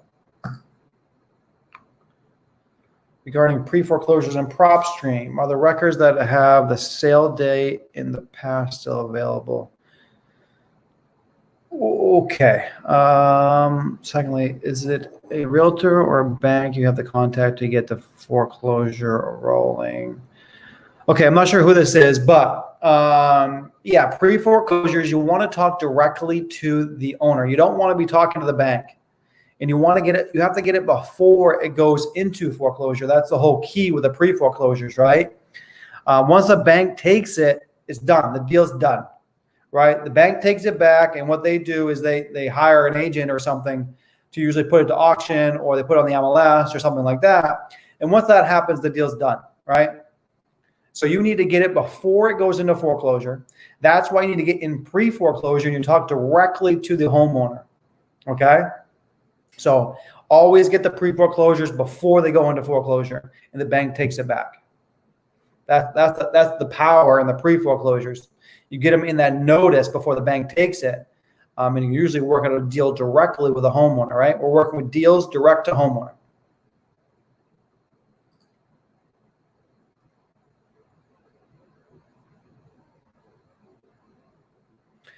No, VAs don't get offers, guys. VAs don't get offers. You give offers. So what's happened? So let's just go back. Let's go back to that previous example. And let's say that you have a VA calling for you. What they do is they ask those 4 questions. First, are you in? Obviously, first question: are you interested in an offer? If they say yes, you ask the 4 questions. Is it occupied, vacant? Are you living there? Tell me about the condition, estimate a ballpark price, how soon do you want to sell, and then your VA says, okay, sounds like a great property. What I'm going to do is I'm going to have my boss contact you here in about 15 minutes, and he can get you an offer. You get on the phone with them. If you're doing this virtually, you get on the phone with them, and then either you set an appointment with the person if it's in your local market, or you go through the script and you make an offer over the phone. But you need to do that yourself, not your VA. Your VA is just taking the lead, engaging the motivation, and then they're passing that off to you. Okay?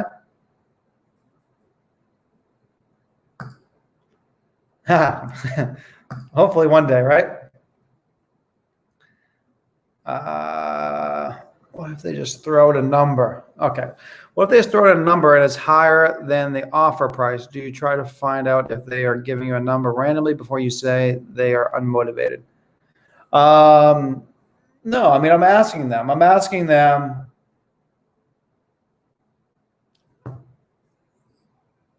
It all depends how you want to do it, I guess, guys. I take all leads, right? So when my cold callers are calling, even if the person says that they want maybe a retail price, it's still a lead, I guess, right? It's still a lead, and my acquisition guys, my sales guys are probably going to make that call to confirm that. But what I'm saying is, don't waste your time on people that are unmotivated. I mean, don't rely on your VA to making that call for you.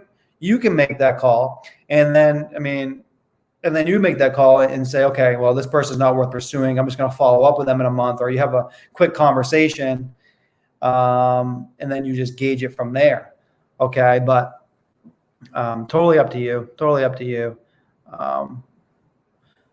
I'd much rather have you guys spend your time on talking to motivated people. Nick, does your program cover Florida? It covers all 50 states. All 50 states. Love it. Love it. Love you guys getting some value out of this. It's awesome. I love seeing you guys succeed. I want to see some success stories. I want to get some success stories from you guys from information you're getting from these live feeds. I want to see you guys closing some deals from the information you're learning in here. That'd be awesome. I would love that. How should a wholesaler organize their buyers list? By previous cash purchases or purchases in specific areas, neighborhoods, or both? Or for a new wholesaler, how do you recommend building a buyer's list before driving for dollars and making an offer? Okay. Good question. In my course, I cover this as well. What you want to do is just like this is I have a Google spreadsheet. It's kind of similar to this. And the only thing you're doing is you need to, in order to put someone on your buyer's list, you most likely had to talk to this person. So what you would do if you're just using your PropStream cash buyers, you're going through and you're skip tracing, you're calling these people, you have that conversation or you're texting them or whatever it may be. And then you have a simple spreadsheet like this that I make up for you, or you make up your own, whatever, if you're doing this yourself. And you're having a conversation. And obviously it has their name, their email, their phone number. And you want to gauge from them what areas you're buying at, what price range, right? Any specific characteristics. I mean, how many houses are you looking for a year? All that kind of information, right? And you just put it in your spreadsheet all across here and just keep on boom, boom, boom, boom, boom, boom, all the way down your list. That way, if you get a deal in one of these areas, this person, oh, I know that Jimmy over here, he was looking for a deal. He says he's looking in this neighborhood. He said he's looking for duplexes, and I have a duplex in this area. Boom, this could be a good buyer, right? So you're just gating key information from your buyers and putting it on a spreadsheet like this of what they're looking for. What area, what price range, that kind of stuff, all the basic information, and add it to your spreadsheet, and then just keep on stacking this up, stacking up. And then, you're gonna email blast all your buyers anyways, right? You're going to text blast all your buyers anyways when you have a deal. But by sorting it, I mean, you might have one person that it really fits the criteria, what they're looking for. So you might want to call that person personally instead of text blasting and emailing. You might want to actually call that person up. Say, listen, I know last time we talked, you said you were interested in these certain characteristics of property, and I have one. Blah blah blah. Right. So that's how I recommend doing it. You always want to send your deal out to everyone because you never know. But by getting that information and having a way to organize it, when you have a deal, you can quickly look at your spreadsheet and you might be able to evaluate a couple of buyers that maybe missed the text or missed the email, but you know that they're looking for the type of property that you have. Okay? Can you buy a house that's owned by the state? Yeah, sure. Beautiful. I've checked out a lot of properties in my area that the house is supposed to be vacant, but they're not. How accurate is vacant list? Yeah, I'll tell you what probably happened. So when you do vacant lists, this is what I do. This is how I do. I do vacant, right? And then I go ownership info. I go a minimum of 1 year. Put 1 year in there. And what it's going to do is it's going to cut down that list. Obviously, I have other criteria in here. I can take this off. Right. So these are all the vacant ones. But I put the minimum of 1 year in here. So what happens is sometimes a house will get on vacant list when they transfer ownership. Right. So maybe a house is on the MLS and they just sold it and the new family hasn't moved in yet. So PropStream is picking it up as a vacant house because no one's currently in it. But if you put a years of ownership of 1 in there, that's not going to happen to you. So I find that the vacant list is very accurate. You just got to make sure you play around with this criteria to give you what you're looking for. Okay.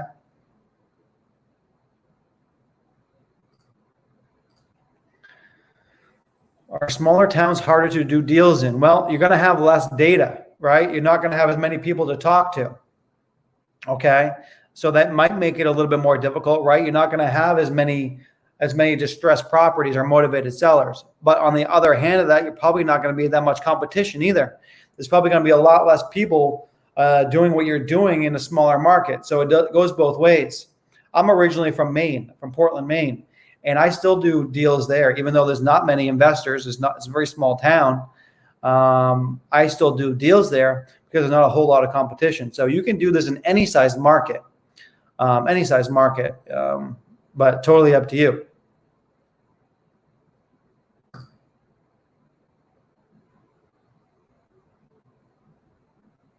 I've had my VA tell people I'm going to call them back, and then they don't answer when I do.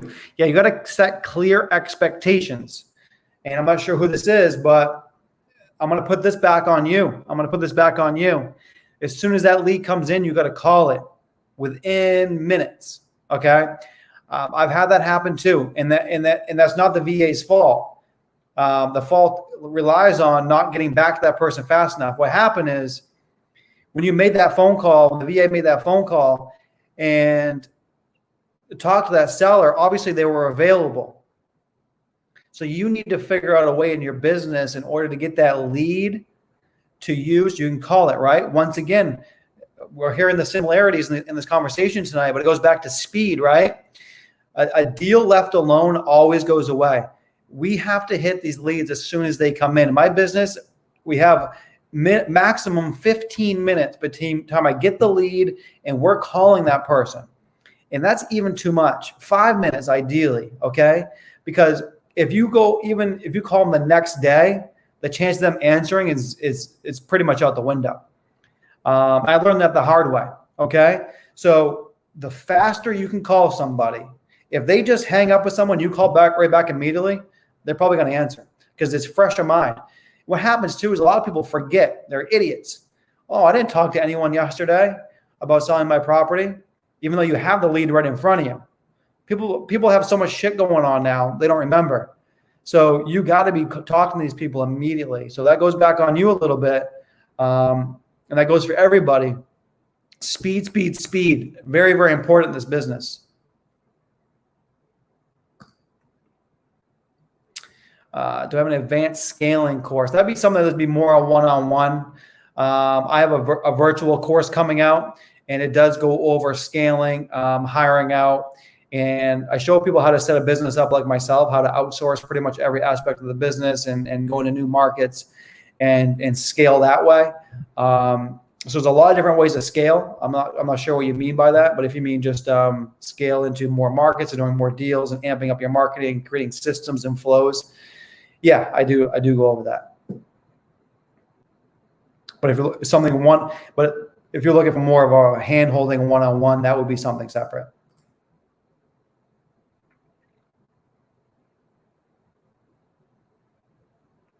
Yeah, I'm not sure who this is, but yeah, I'm happy to do some phone calls with you guys. And actually, what I would like to do is set up another live during the day and have you guys, if you guys would be interested in this, I think it would be cool. Let me know.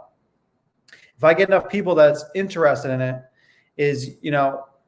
you submit your leads to me and I will call them for you or with you and kind of hold your hand through that conversation and help you get a contract signed over the phone.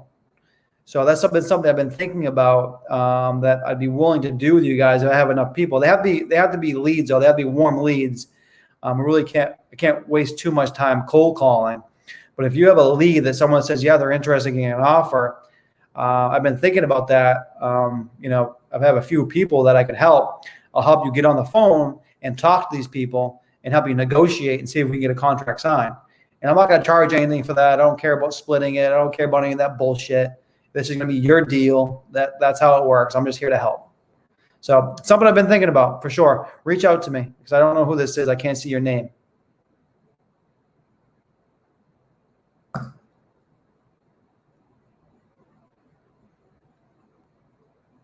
What's the language you use when you give someone an offer that's way lower than what they asked for? Well, I just let them know. They give me if someone tells me a retail price, I'm like, whoa, wow, ouch. ooh, right? I'm making all kinds of weird noises.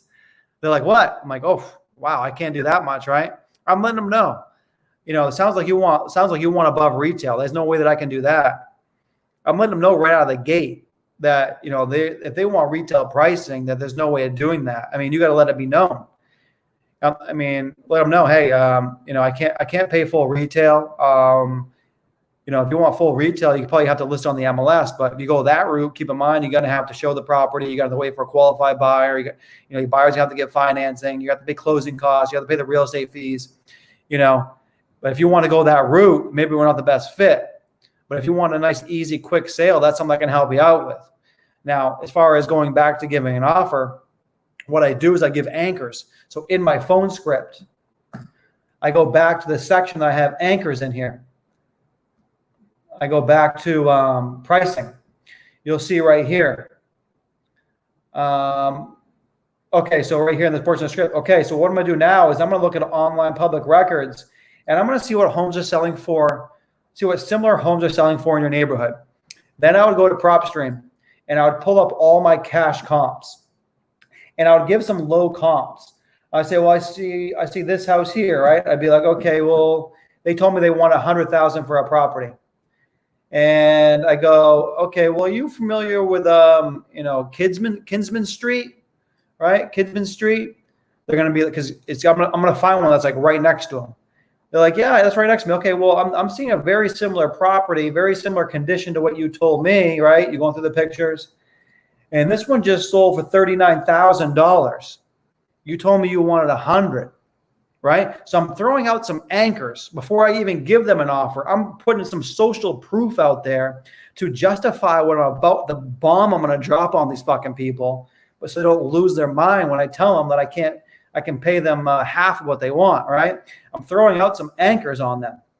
I see this one sold for $39,000. They're going to be like, oh, wow. I'll be like, oh, yeah. Then I see this other one over here on, this 52nd Street. You familiar with that? Yeah, I see this one on 1378 East 52nd Street. This one's a little bit better condition. Fox Property Group bought that one for $47,000, but that one was in really nice condition. Based on this information, right? Then I'm going back to my script.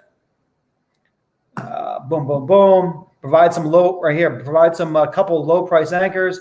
I know you want 100,000, but based on what I'm seeing similar homes sell for, I think we may be a little bit off. Do you have any flexibility in that price, right? Once again, I'm not giving an offer yet. I'm not giving out any fucking numbers. I'm justifying my portion of what I need to pay based on my anchors. And I'm making them come down before I even give them a price, right? So I'm using all these tricks. Maybe not tricks, but just resources that I've learned over time, talking to thousands of people, right? And then I go back and I say, well, I don't know if I can do that. I got to talk to my partner, blah, blah, blah. Then I give them a range. Okay, well, I don't think I can do 100, but based on what I'm seeing here, would you consider anything between like 40 and 60,000, right? Give a range. They're gonna be like, no, I can't do that. What if I can get my partner up to, the high 60s, you're throwing out all this different stuff at them, right? You're not saying, okay, I can give you 47,000 and they want 100, people are going to shit their pants.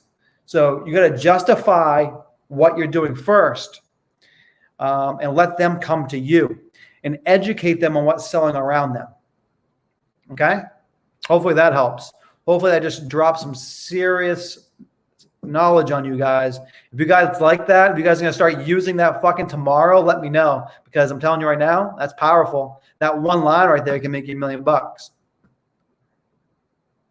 How can I find a list of expired listings? Right here. If I'm in Cleveland, I'm going down, I'm going right here, boom, boom, boom, right there. Failed listings, 692 of them, right there. estesdata.com. You're welcome. You're welcome. Going on 2 hours here now, guys. 2 hours. Fucking right. All right. Please give me a breakdown of all the steps for wholesaling, including what forms are needed, how to get them signed, when to submit them, and when the article, and to include earnest money. Okay, let's do that for you.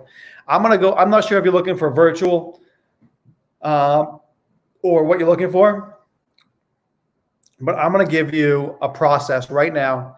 I'm going to give you a minute. I'm going to take a drink of water. Anyone that wants this process, I would recommend taking out something to write with right now. I'm going to go through the whole fucking match with you right now. So anyone that wants this, get ready. Okay, let's do it. All right, first thing you got to do, first thing when you enter a market, what I like to do is I like to build your buyers list. Okay, build up your buyers list through here, right? Through Estes data, get your cash buyers, through Facebook groups, that kind of stuff. Next thing you got to do is you got to reverse engineer your goals. You got to figure out how much money you want to make. So you know how many, you got to break it down. So you know how many leads you need to get each week and each day. Super, super important. Once you know how many leads you need, you got to create a marketing calendar, a marketing plan and marketing calendar. Okay. That we have everything laid out ahead of time. Do it on Sundays for that coming up week. So, you know, each day you have everything laid out ahead of time. So you're not scrambling in the morning, try to pull all your shit together. What do you got to do? Because that's a recipe for disaster. And then your marketing doesn't go out till late and you don't get the leads you need. Set everything up, get everything organized, make it nice and simple, put everything in a spreadsheet. Wake up in the morning, every day, everything's laid out, nice and easy, right? Let's make this business nice and easy. Let's not overcomplicate it. Let's not be stressed. Let's just do our job, send out the marketing, get paid. Okay, next thing you got to do is you got to send out your marketing. So after you have your marketing calendar, you got to send out your marketing, depending on whatever method you want to do. Let's just say that you're doing text message. You're doing text message. So what you would do, if you're doing text message marketing, you would have all this laid out ahead of time. But to get this information, you have to download your list from Estes data, download it, upload it into batch skip tracing, code Estes for a 20% discount, get everyone's phone number, and then you would load that list into batch leads. Same thing, code Estes for half off your first month. And you would start texting people, right? Every day you have a plan. So the marketing, there's some moving pieces there, but I think you know how to get leads coming in. So as soon as a lead comes into your CRM, call that lead back within 15 minutes. Okay? Super, super important. Call that lead back as soon as possible. You got to figure out how much you can offer for that property. Figure out your MAO. Use your cash buyers here to figure out how much you can offer on that property and start 20% below that. Never start at your maximum offer. Always start 20% below your maximum offer. Okay? Go through your phone script. Have your prop stream open. Have Google Street View open so you can see the house. Right? Another super, super key point. So you can see the house on Google Street View, so you can see what they're talking about, see the neighborhood, see the outside condition of the house, and have your CRM open so you can take notes as they're talking to you. So, because if it's not a deal, you want those notes so you can, when you follow back up, you know exactly the last conversation. Okay, let's say all that goes good. They agree to an offer. You got to get a contract signed over the phone. Okay, you got to send like a DocuSign or a right signature to them. Okay, upload your contract into DocuSign and send that over to them, and they can sign that through their email. As soon as you get that contract back, let the seller know the next steps, meaning let them know that you got to come out, you got to take pictures of the property, and you got to put a lockbox on the property. Okay, so after you have the contract, you're gonna next thing you're gonna do within the next day or the following day, maximum 2 days, because the clock starts ticking as soon as you have a house under contract, is you got to take and get pictures and put a lockbox on if it's vacant. Okay? After that, send your contract and the earnest money to your closing company. Okay? Now, after you've done that, you got to sell the deal. You got to go through my 8 steps. I have a proven 8-step system to sell your deals. Okay. first thing you got to do is double check your asking price. Now that you have the photos, you got to take some time and you got to really assess how much you can sell that property for now that you know the exact condition because you have pictures of it, right? And then you got to, if you have a sales website, upload it into your sales website, the pictures and information. You got to email blast out this to all your buyers. Okay. Text blast all the buyers next after that. Go around and find all the cash buyers within a half-mile radius of your property. Contact them. List it on Facebook groups. List it on Marketplace. Send it to any realtors you know. Right? If you do all that, you're probably going to get under contract. If you don't, you might have to lower the price and do it all over again. If you still can't sell it, maybe you have to renegotiate the price. Maybe you got to get the price down because you paid too much. Okay? Do whatever you got to do. Around this is all happening, you're going to have buyers that are going to be going out to the property, right? Once you have someone interested, you got to pick the best buyer. Okay? Once you have a buyer picked out, you got to get them to sign an assignment contract. Okay? Once that's signed, you got to send the contract to the same closing company. Okay? Now, after you've done that, you want to be getting once you have the assignment contract signed, you have to get a non-refundable deposit. Now I require that within 24 hours. So within 24 hours, I check in with my closing company to make sure they receive the non-refundable deposit. Once it's under contract and they receive the deposit, I remove the property from my website and from Facebook. Then when it comes down to closing day, I have the title company send me the HUDs, the settlement statements for me to review before they send to each party. All looks good. I have them send to each party. And then on closing day, I get paid. That's it. That's the process. Nice and simple. Hopefully that didn't overwhelm you too much. I know I went through it fast, but there's a lot of questions on here trying to get to everybody. But that is a complete step-by-step process of how to do a virtual wholesale deal. Okay? If you like that, let me know. Should you cold call first or text first? Do you leave a voicemail? Doesn't matter. Doesn't matter. You can do whatever you want, guys. Doesn't matter. Only thing I care about is getting a hold of the seller. There is no right order. There is no wrong order on doing this. It depends on what you're doing for marketing. I do all. And it's like it doesn't really matter what's going on first. I have different campaigns that are in different orders, right? So one week I might text them, the next week they might get a phone call, the next day they might get a voicemail, and they're just going to keep on going on and on and on until they answer. It doesn't matter which one goes first. I'm going to do everything until those people answer. So what you do first doesn't matter.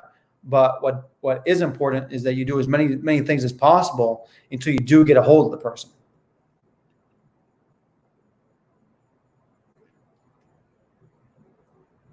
How do you go about wholesaling house owned by the state? How do you offer? Honestly, I'm not positive on that. I don't know if I ever wholesaled one by the state. I've bought some from the state.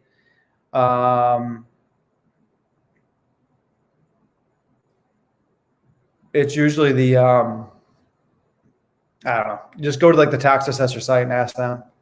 I gotta ask the town who the person in charge is.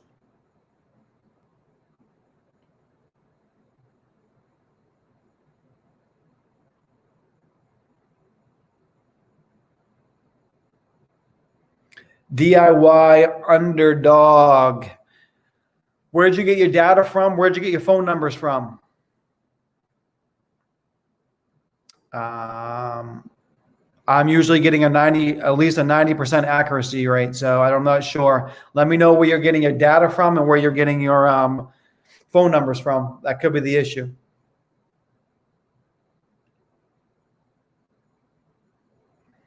Boom. Love it. Love it. Call them tomorrow. Let me know how it goes. I want you to follow up with me. Send me a DM. Let me know how it went. Let me know anything you need help on. Let's get those 2 fucking deals closed.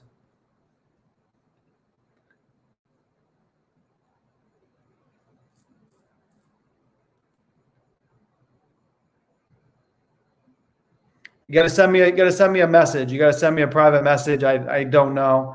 We gotta look at my schedule. I'm pretty busy, but I'm here to help you guys. But we just gotta coordinate. So send me a private message.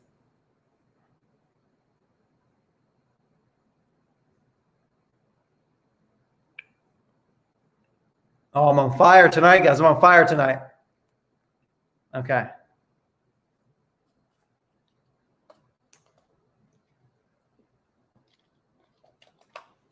You're welcome. I don't know if I'm not sure if I'm a guru or not, but I'm here to help you guys. That's for damn sure. I'm here to lay it on the table. I'm here to tell you shit that no one else will for some odd reason. I'm not sure what the secrecy is around here, but I got nothing to hide.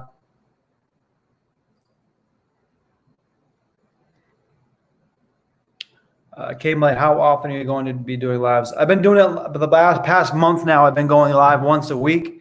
I may even go twice a week. I might get real fucking crazy. I'm not sure.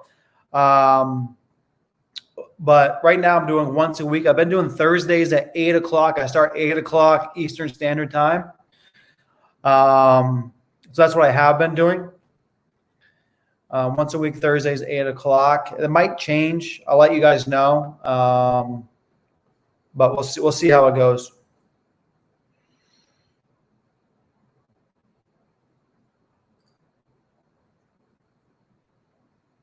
Eight-step recap. Okay, so my 8-step sales process. Yeah, if you guys take one of my programs, I go into this in great detail, showing you exactly how to do this. But I'll tell you the steps one more time. Right? You got nothing to hide here, guys. It's all value, all value. So first step is determine the price that you want to ask for the property. So as soon as you get the pictures back, you really got to dig deep into those pictures and compare it to what's selling and what investors are paying for similar properties, right? That's the first step. Next one, you got to add it to your property website. So if like in my program, I recommend that you get a Carrot sales site so you can host all the properties that you have for sale. So your buyers can see all your different properties in one central location. You get a website, it's $20 a month, and you can see all your available properties for sale. So I recommend you do that next, add it to that. Third thing is you email blast your list. Fourth, text blast. After that, you want to contact all the cash buyers within a radius around your property, right? So you just go in, you type in the address of the property. Let's just say it's this one here. And then I would go to details, and I would go here, and I would go cash buyers, right? And this is the cash buyers that I have around this property that are within, I wouldn't even do the square footage. I would just do any square footage. I don't care about square footage. And I can see right here in the last year, I have within a half-mile radius, within the last year, I have 47 cash sales within a half-mile of my property. And what I would do is I would contact all those people. I guarantee you buyers in there. These are people that buy in this neighborhood. So I'd contact all those people. Next, I would list it on Facebook groups. I would list it on Facebook Marketplace. And lastly, I would send it to some realtors I know if I can't get it sold from the other steps. And then lastly, if I need to renegotiate, I will to get the price lower. Boom.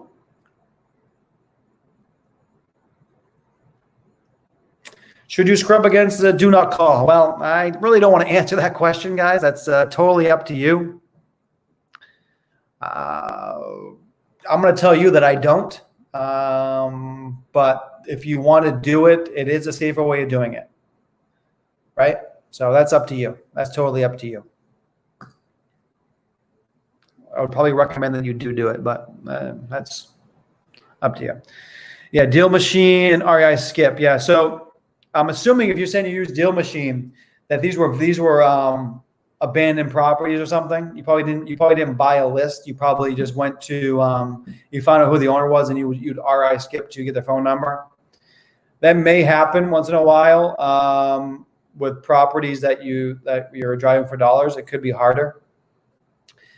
I would recommend doing what I've been saying, and what I have the most success with is take your list off here. You got your information, use batch skip trace, code Estes, and it'll cost you less money. It's cost you less money than using deal machine REI skip, and you're going to have a lot more accuracy. Okay, that's what I would recommend to you.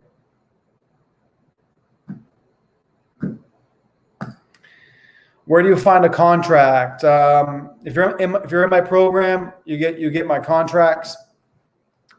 If you go to my Facebook group, I think there's some people that have put in just like template contracts in there. You can take some of those. I think like on Bigger Pockets, I think there's some templates in there. So there's all kinds of like contracts floating around all over the internet. So just take one of those if you're looking for a free contract. But what I suggest you do is have your closing company review it for you, right? I mean, I wouldn't feel comfortable reviewing your contract in it and telling you what you want to be protected, right? I design my contract to protect me, but everyone's different, right? So have your title company your title company, closing company, has an attorney on staff, right? That's what they do. And their job is to close deals for you. So have them look over the contract for you. They usually do that for free. And it'll make sure that it's legal in your state. So that's what I recommend. Grab any contract you can, check my Facebook group, and make sure you have your closing company or attorney just review it for you to make sure it has all the points that you want. And they usually won't charge you anything for that. Okay? Which company do we use to close deal?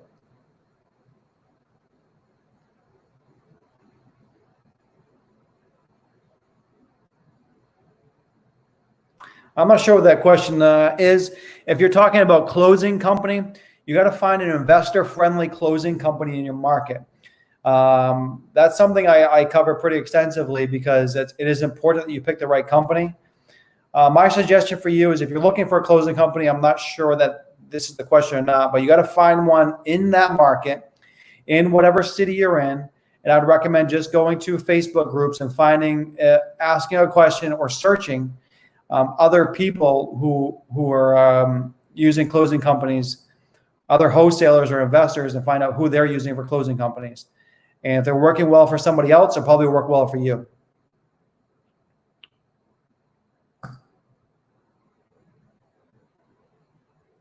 You're very welcome. You can do it. You can do it. You can all do it. Does your HUD for the seller side have your assignment? No, they don't. Does not. That's why you got to pick an investor-friendly. You got to pick an investor-friendly closing company. Okay, and when you interview them, you got to ask those key questions, right? You got to ask those key questions. So that's how I teach my students. We ask these closing companies when we're interviewing them. We ask them 3 questions. First of all, we make sure they do assignments regularly. They work with wholesalers. Second question, we make sure they do split HUDs or blind HUDs. And that's what's going to solve this problem. If they do split HUDs or blind HUDs, whatever they want to call it, the seller only sees their sale price. It does not see your assignment fee. So I'm only going to use a title company or closing company that does that for me. And the third thing I'm going to ask them is I'm going to make sure they schedule the closing separately. The buyer and seller sign at different times. They're not sitting at the closing table together. They're going to schedule them separately. So those are the 3 questions I send to people. I ask closing companies to make sure that I have an investor-friendly one I'm working with. Do you drink so much water to put out that fire? Who was that? Funny people in here. All right. Glad you guys are liking it. Yeah. Okay. That's what I was thinking. Yeah. Drove for $1. So check that out. Check out that strategy that I mentioned to you. If you want some personal help with that, hit me up. I can help you. Slide in the DM. How do you go about renegotiating? Sure. So when you're in negotiation, when you're renegotiating, it's always best when you already have like an offer from a buyer. Okay. That's always, the negotiation is always going to go better. So what happens is if you get a house under contract and you start showing it to buyers and all your buyers are coming in with offers less than what you have it under contract for, then at least you know where you need to be, right? That's your benchmark. And that's the beautiful thing about it, is that you can use that information to know how much you have to renegotiate to actually make a profit on the deal. So let's just say you have a deal under contract for 100 and your highest offer is 90. Now you know you can go back to the seller and you have to get it below 90 to make a profit. So those conversations, you just let them know, unfortunately, my partner's giving me a really hard time on this.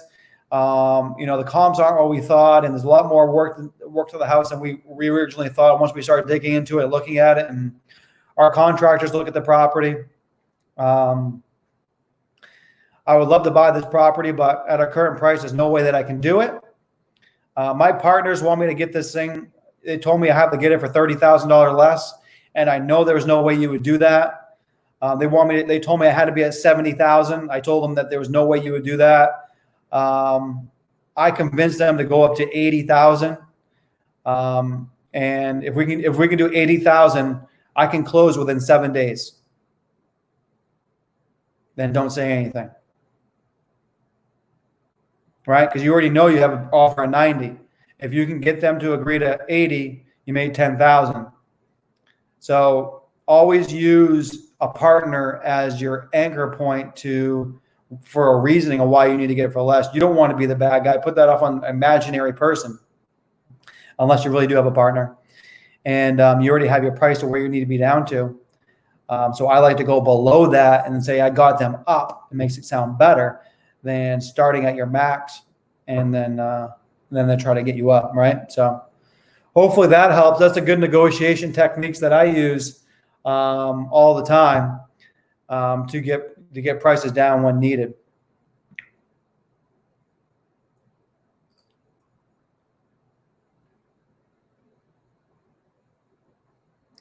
Thank you. Thanks for the happy birthday. I got a property I need to look into. Let me know.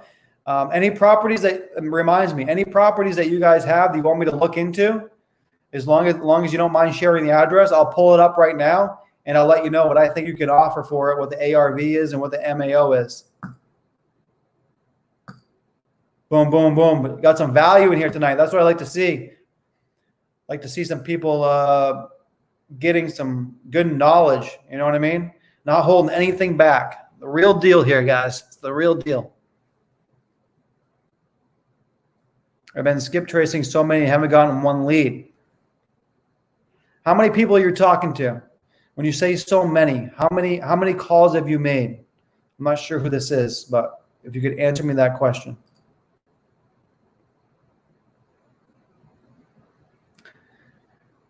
Girl's Guide to the Drugstore. I covered this earlier. Maybe you weren't in here, but any advice for dealing with real estate agents that don't like working with wholesalers? Yeah, I got advice. Don't work with real estate agents.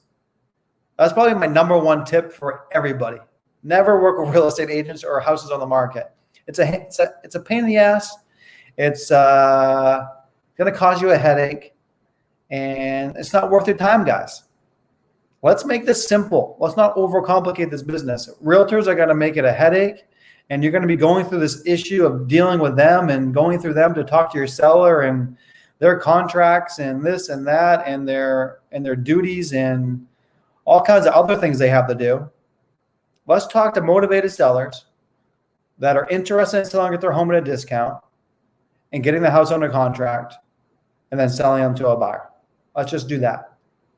So my advice would be to cut the realtor out and don't use a realtor and don't worry about any houses on the market. That's what I would recommend. Hopefully that helps. My script is not available. My script is available to my students. If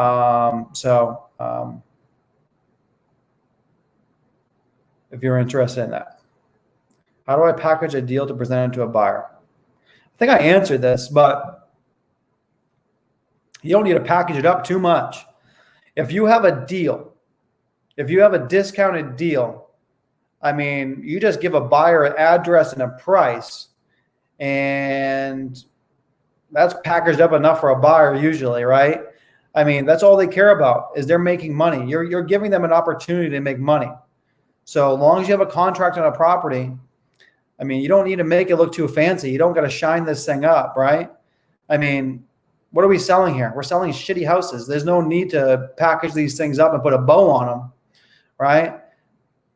Give them the address, give them the price, give them a rundown of the condition, any pictures that you have. And if they're interested, they're going to give you an offer. And I guarantee you, if you have it under contract for a right price, they're going to buy it. That's the whole trick in this business, is getting it under contract for the right price. It's not hard selling deals when you're giving somebody equity. But if you try selling a deal to someone at retail or above what they're willing to pay, it's really, really hard. So make sure you're giving them plenty of equity, and they're gonna buy it within seconds.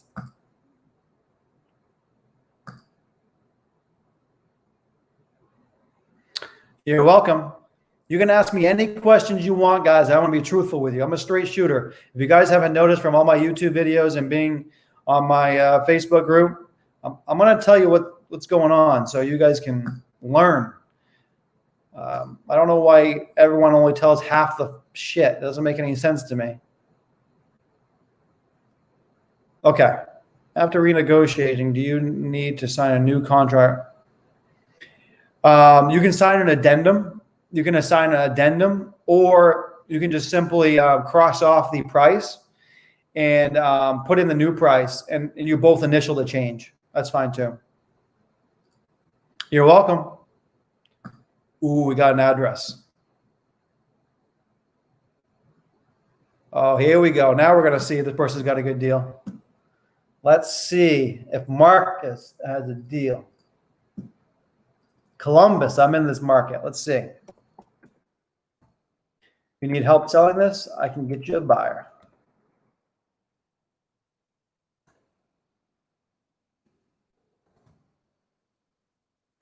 What is the condition of this property? Can you tell me the condition? I'm going to need the condition before I can do too much. I guess I got one picture on here. Let me look at something. Is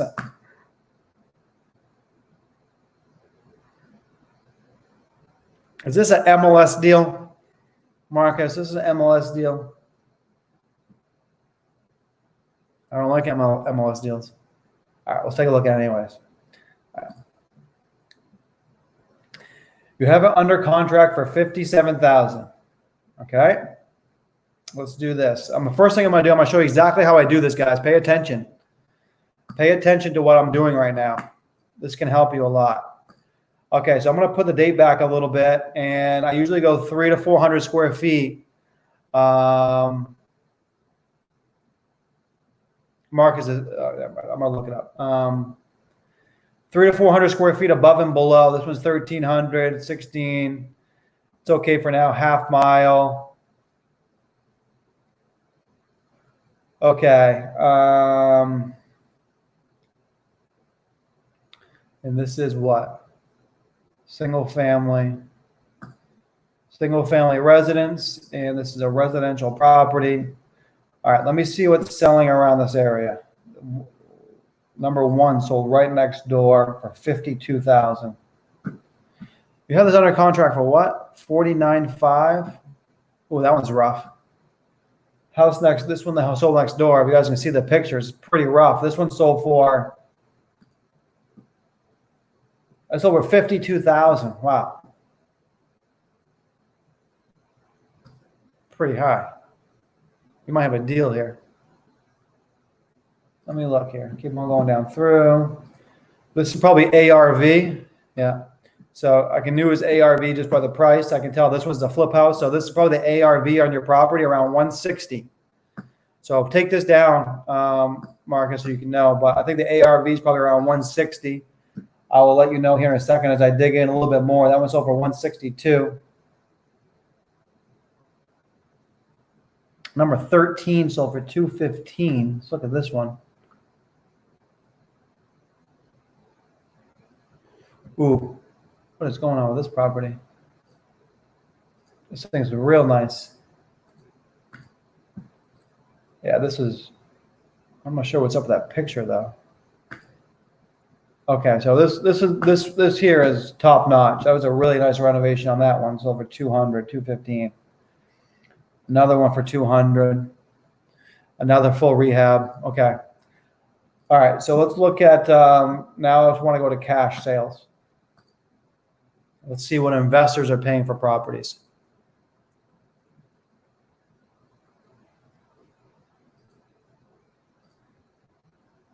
I want to look at this condition one more time. What's the condition inside this property? It looks like it's boarded up. It looks pretty rough, Marcus.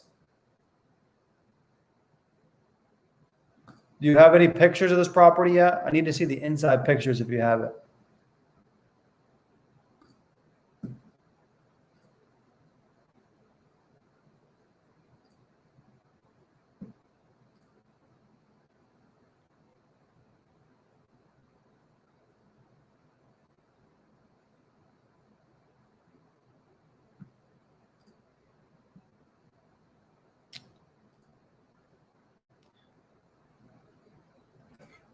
What do you have this for? You have it under for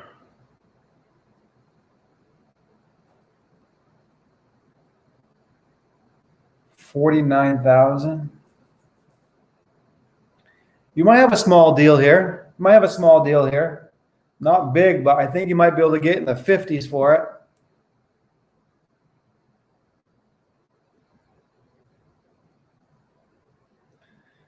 So yeah, this one here, this one's boarded up as well, guys. So I can't really tell much by pictures. I don't have pictures of his property, but I can tell this one's boarded up like his. This one at 50 South Central sold for $55,000. So that gives me a little bit of an idea. This one here sold for 45, but it doesn't, same thing. I don't have any pictures. This one sold for 50. That's another boarded up one. Pretty sure. So they're all still, see, this is the after photo. So someone renovated it, but originally sold for 50. This one sold for 60. See, this one's not boarded up. It's not boarded up. Sold for 60. So hopefully you guys can kind of see what I'm doing here. I'm just kind of looking at these different values. And I'm seeing what investors are paying, right? Is it this kind of condition? It's rough, no pictures. Ugh, how rough are we talking? Is it worse than this one? If I were you, I think that this one's rough. This one sold for 70. It might be a little different area though. That one's number 20. Now we really got to stay in this area. We got to stay between number 5. Yeah, I think that it's probably in maybe, oh, I don't know. I don't know what kind of condition you're in, man. This one here is helping you. This is the one that's helping you. This sold for $52,000. If it's in this kind of condition, then you're going to be around like 52,000. You got it under for 49. So my closing date is tomorrow. Oh shit. Oh man. Well, that you got to get an extension. You got to get an extension on that. There's no way to close by tomorrow. We got to find a buyer. Is all the title work done? You got to get an extension on that.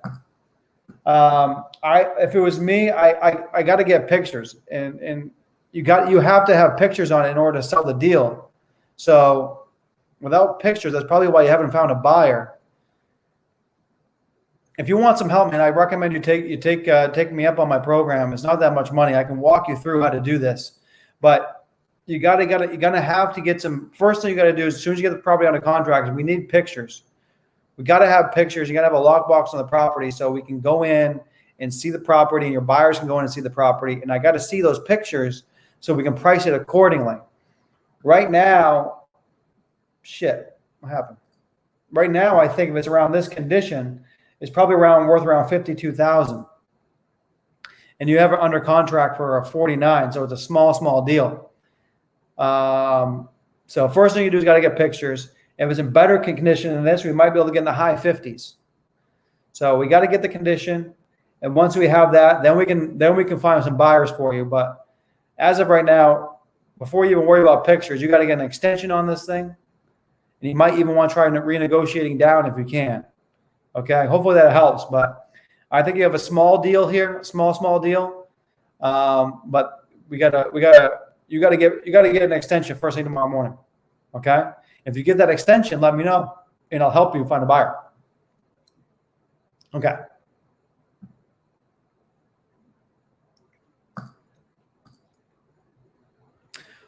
Oh boy, two and a half hours, guys. 2.5 hours on this live. Dropping the heat. I got to get off at some point. I got to get some calls lined up for tomorrow. I got to get some work done and still have dinner tonight. I do this every time I do these lives. I get on here and I can't stop. Keep on trying to give as much information as I can.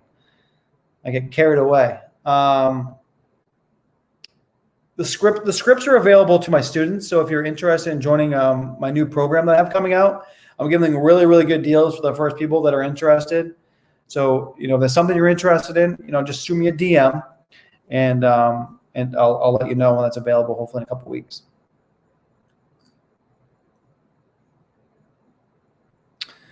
Okay, yeah, I'll do this one for you. I don't have too much time left tonight, guys. I looking at the clock here, I do have to get a few more things done, but hopefully you guys get a bunch of value from tonight. I think we answered a lot of key questions that a lot of people were facing tonight. Here, boom. Okay, I need condition of this property.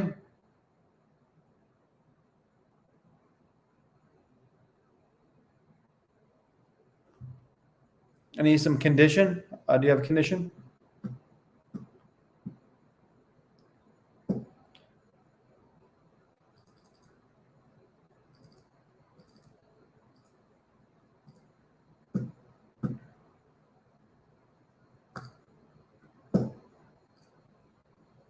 Small house, 900 square feet.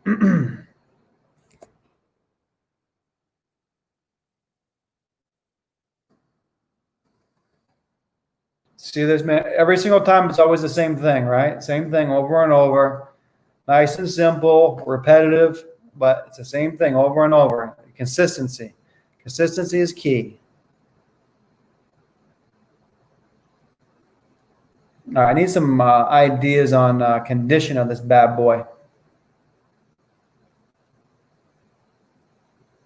Estimated value of 45,000.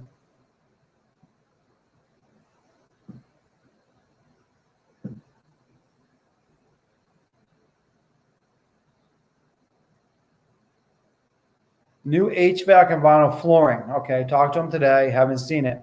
Is it occupied or is it vacant? Is he renovating it, or what's the deal?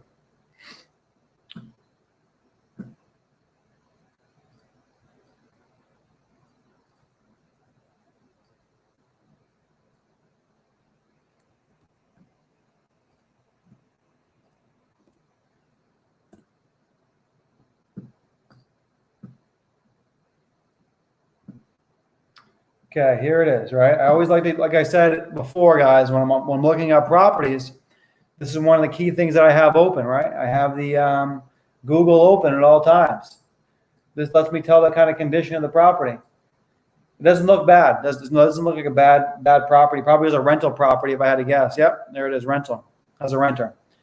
Looks like a rental property, so it's kind of rental grade. That's what I call it in my business, in my company. We call these kind of houses rental grade. We know that it's not probably updated. It's probably it's not in great condition, but it's livable, and it's in decent condition, rental grade. So doesn't want to do much work. I know the condition. That's all I got to know. Okay. All right, let's take a look. Let's take a look.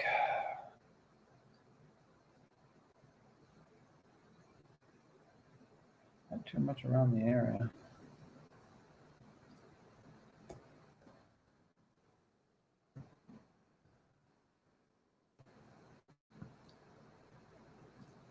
All right, see this one here, it's over 48,000. Another brick house, pretty similar, probably very similar condition. This looks like probably rental grade, maybe a little bit nicer than rental grade. It's over 48.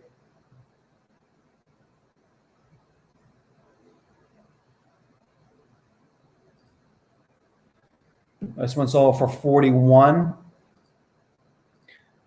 So I think this is probably a little bit worse than the condition. This one's over 41. I can tell this is like a pre-foreclosure because it has, anytime you see this guy, let me help you out here too. I just saw something I think can help you guys. Anytime you see this kind of information, blue tape or anything over there, and you have like stickers on the toilets and stuff, see that kind of stuff? That means this was a foreclosure. And the bank turned everything off. So just a little key thing that you can notice. So 41 for that. I'm thinking that's probably a little bit better condition. This one sold for 24, probably pretty rough. No, nothing on it. Okay. 57. Yeah, see, 57 is nicer, right? See what I'm doing, guys? So this tells me what? I got some more down here for 51. Decent condition. Okay. So I know by looking at these pictures, what do I know? I know that it's probably not as nice as this $48,000 one, but it's probably a little bit better condition than this $41,000 one. So I'm thinking I could probably get low 40s for this thing, but I'm going to double check my numbers. I'm going to go to cash sales. And I'm seeing a lot of similarities here, 48, 48, 21, 41. This one's sold for 24, but this is the one that didn't work, I don't think, yeah. So 40,000 range is what houses are selling for here, right? The low 40s. So ideally, I would like to get this under contract for no more than 35,000. Okay? No more than 35,000, and I think I could probably assign this deal for in the low 40s. 43, 44, 45,000 maybe, depending on the condition. So I wouldn't want to pay any more than 35,000 to try to make like a $10,000 spread. DIY, hopefully that helps you, but that's what I would offer in my business, and I'll be doing all this right as I'm on the phone call. See how fast that was? I'm trying to explain this stuff to you too, but I could go even faster if I'm just looking. So 35,000 MAO. Okay?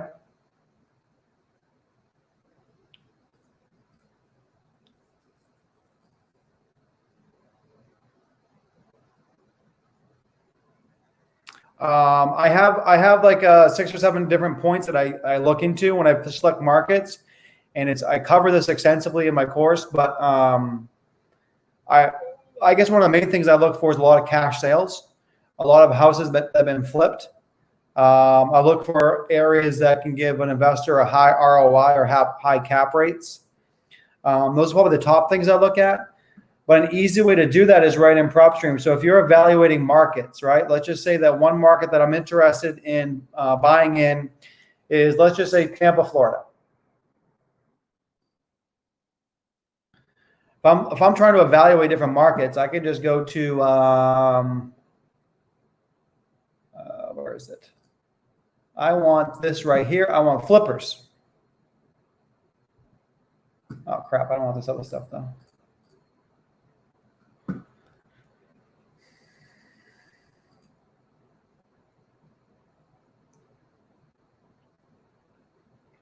Come on. Anyways, rounds just loads. Here we go. 666. That's not good. 666 houses have been flipped in Tampa, right? So I know this is a good market because I know this market, right? But what I do is I just hit that tab for flipped houses called flippers, and that tells me how many people are flipping houses in that area. So those are my buyers. I want to go to areas that have a lot of cash buyers and a lot of houses being flipped, So I'm able to move my deals faster if I have a lot of buyers. So I can simply look at that. So I look at that, and okay, maybe I want to check out, I was looking at Cleveland before. Let's look at Cleveland. How many flippers are in Cleveland?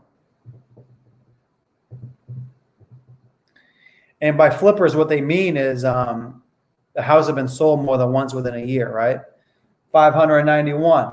All right. So pretty good still. All right. And you can do this with a bunch of different markets, right?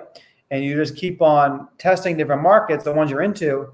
And I would recommend an easy way to evaluate what's going on in that market if you have a few you're trying to decide between. That's just a quick way of doing it, but there's a lot of different data points you want to look at. All right. All right, guys. I think that I should cut this off here. It's been 2 hours and 40 minutes. I'm hoping you guys got a lot of value tonight. I threw a lot at you. Hopefully you took some notes. Hopefully you guys share this. Hopefully I served you guys well tonight. I'm going to keep on doing this every week. I'm going to get you guys rocking and rolling. I'm not going to hold back anything for you guys. So that's not the way I do business. Yeah, I stay on the phone as I do all of this. Remember, time is important.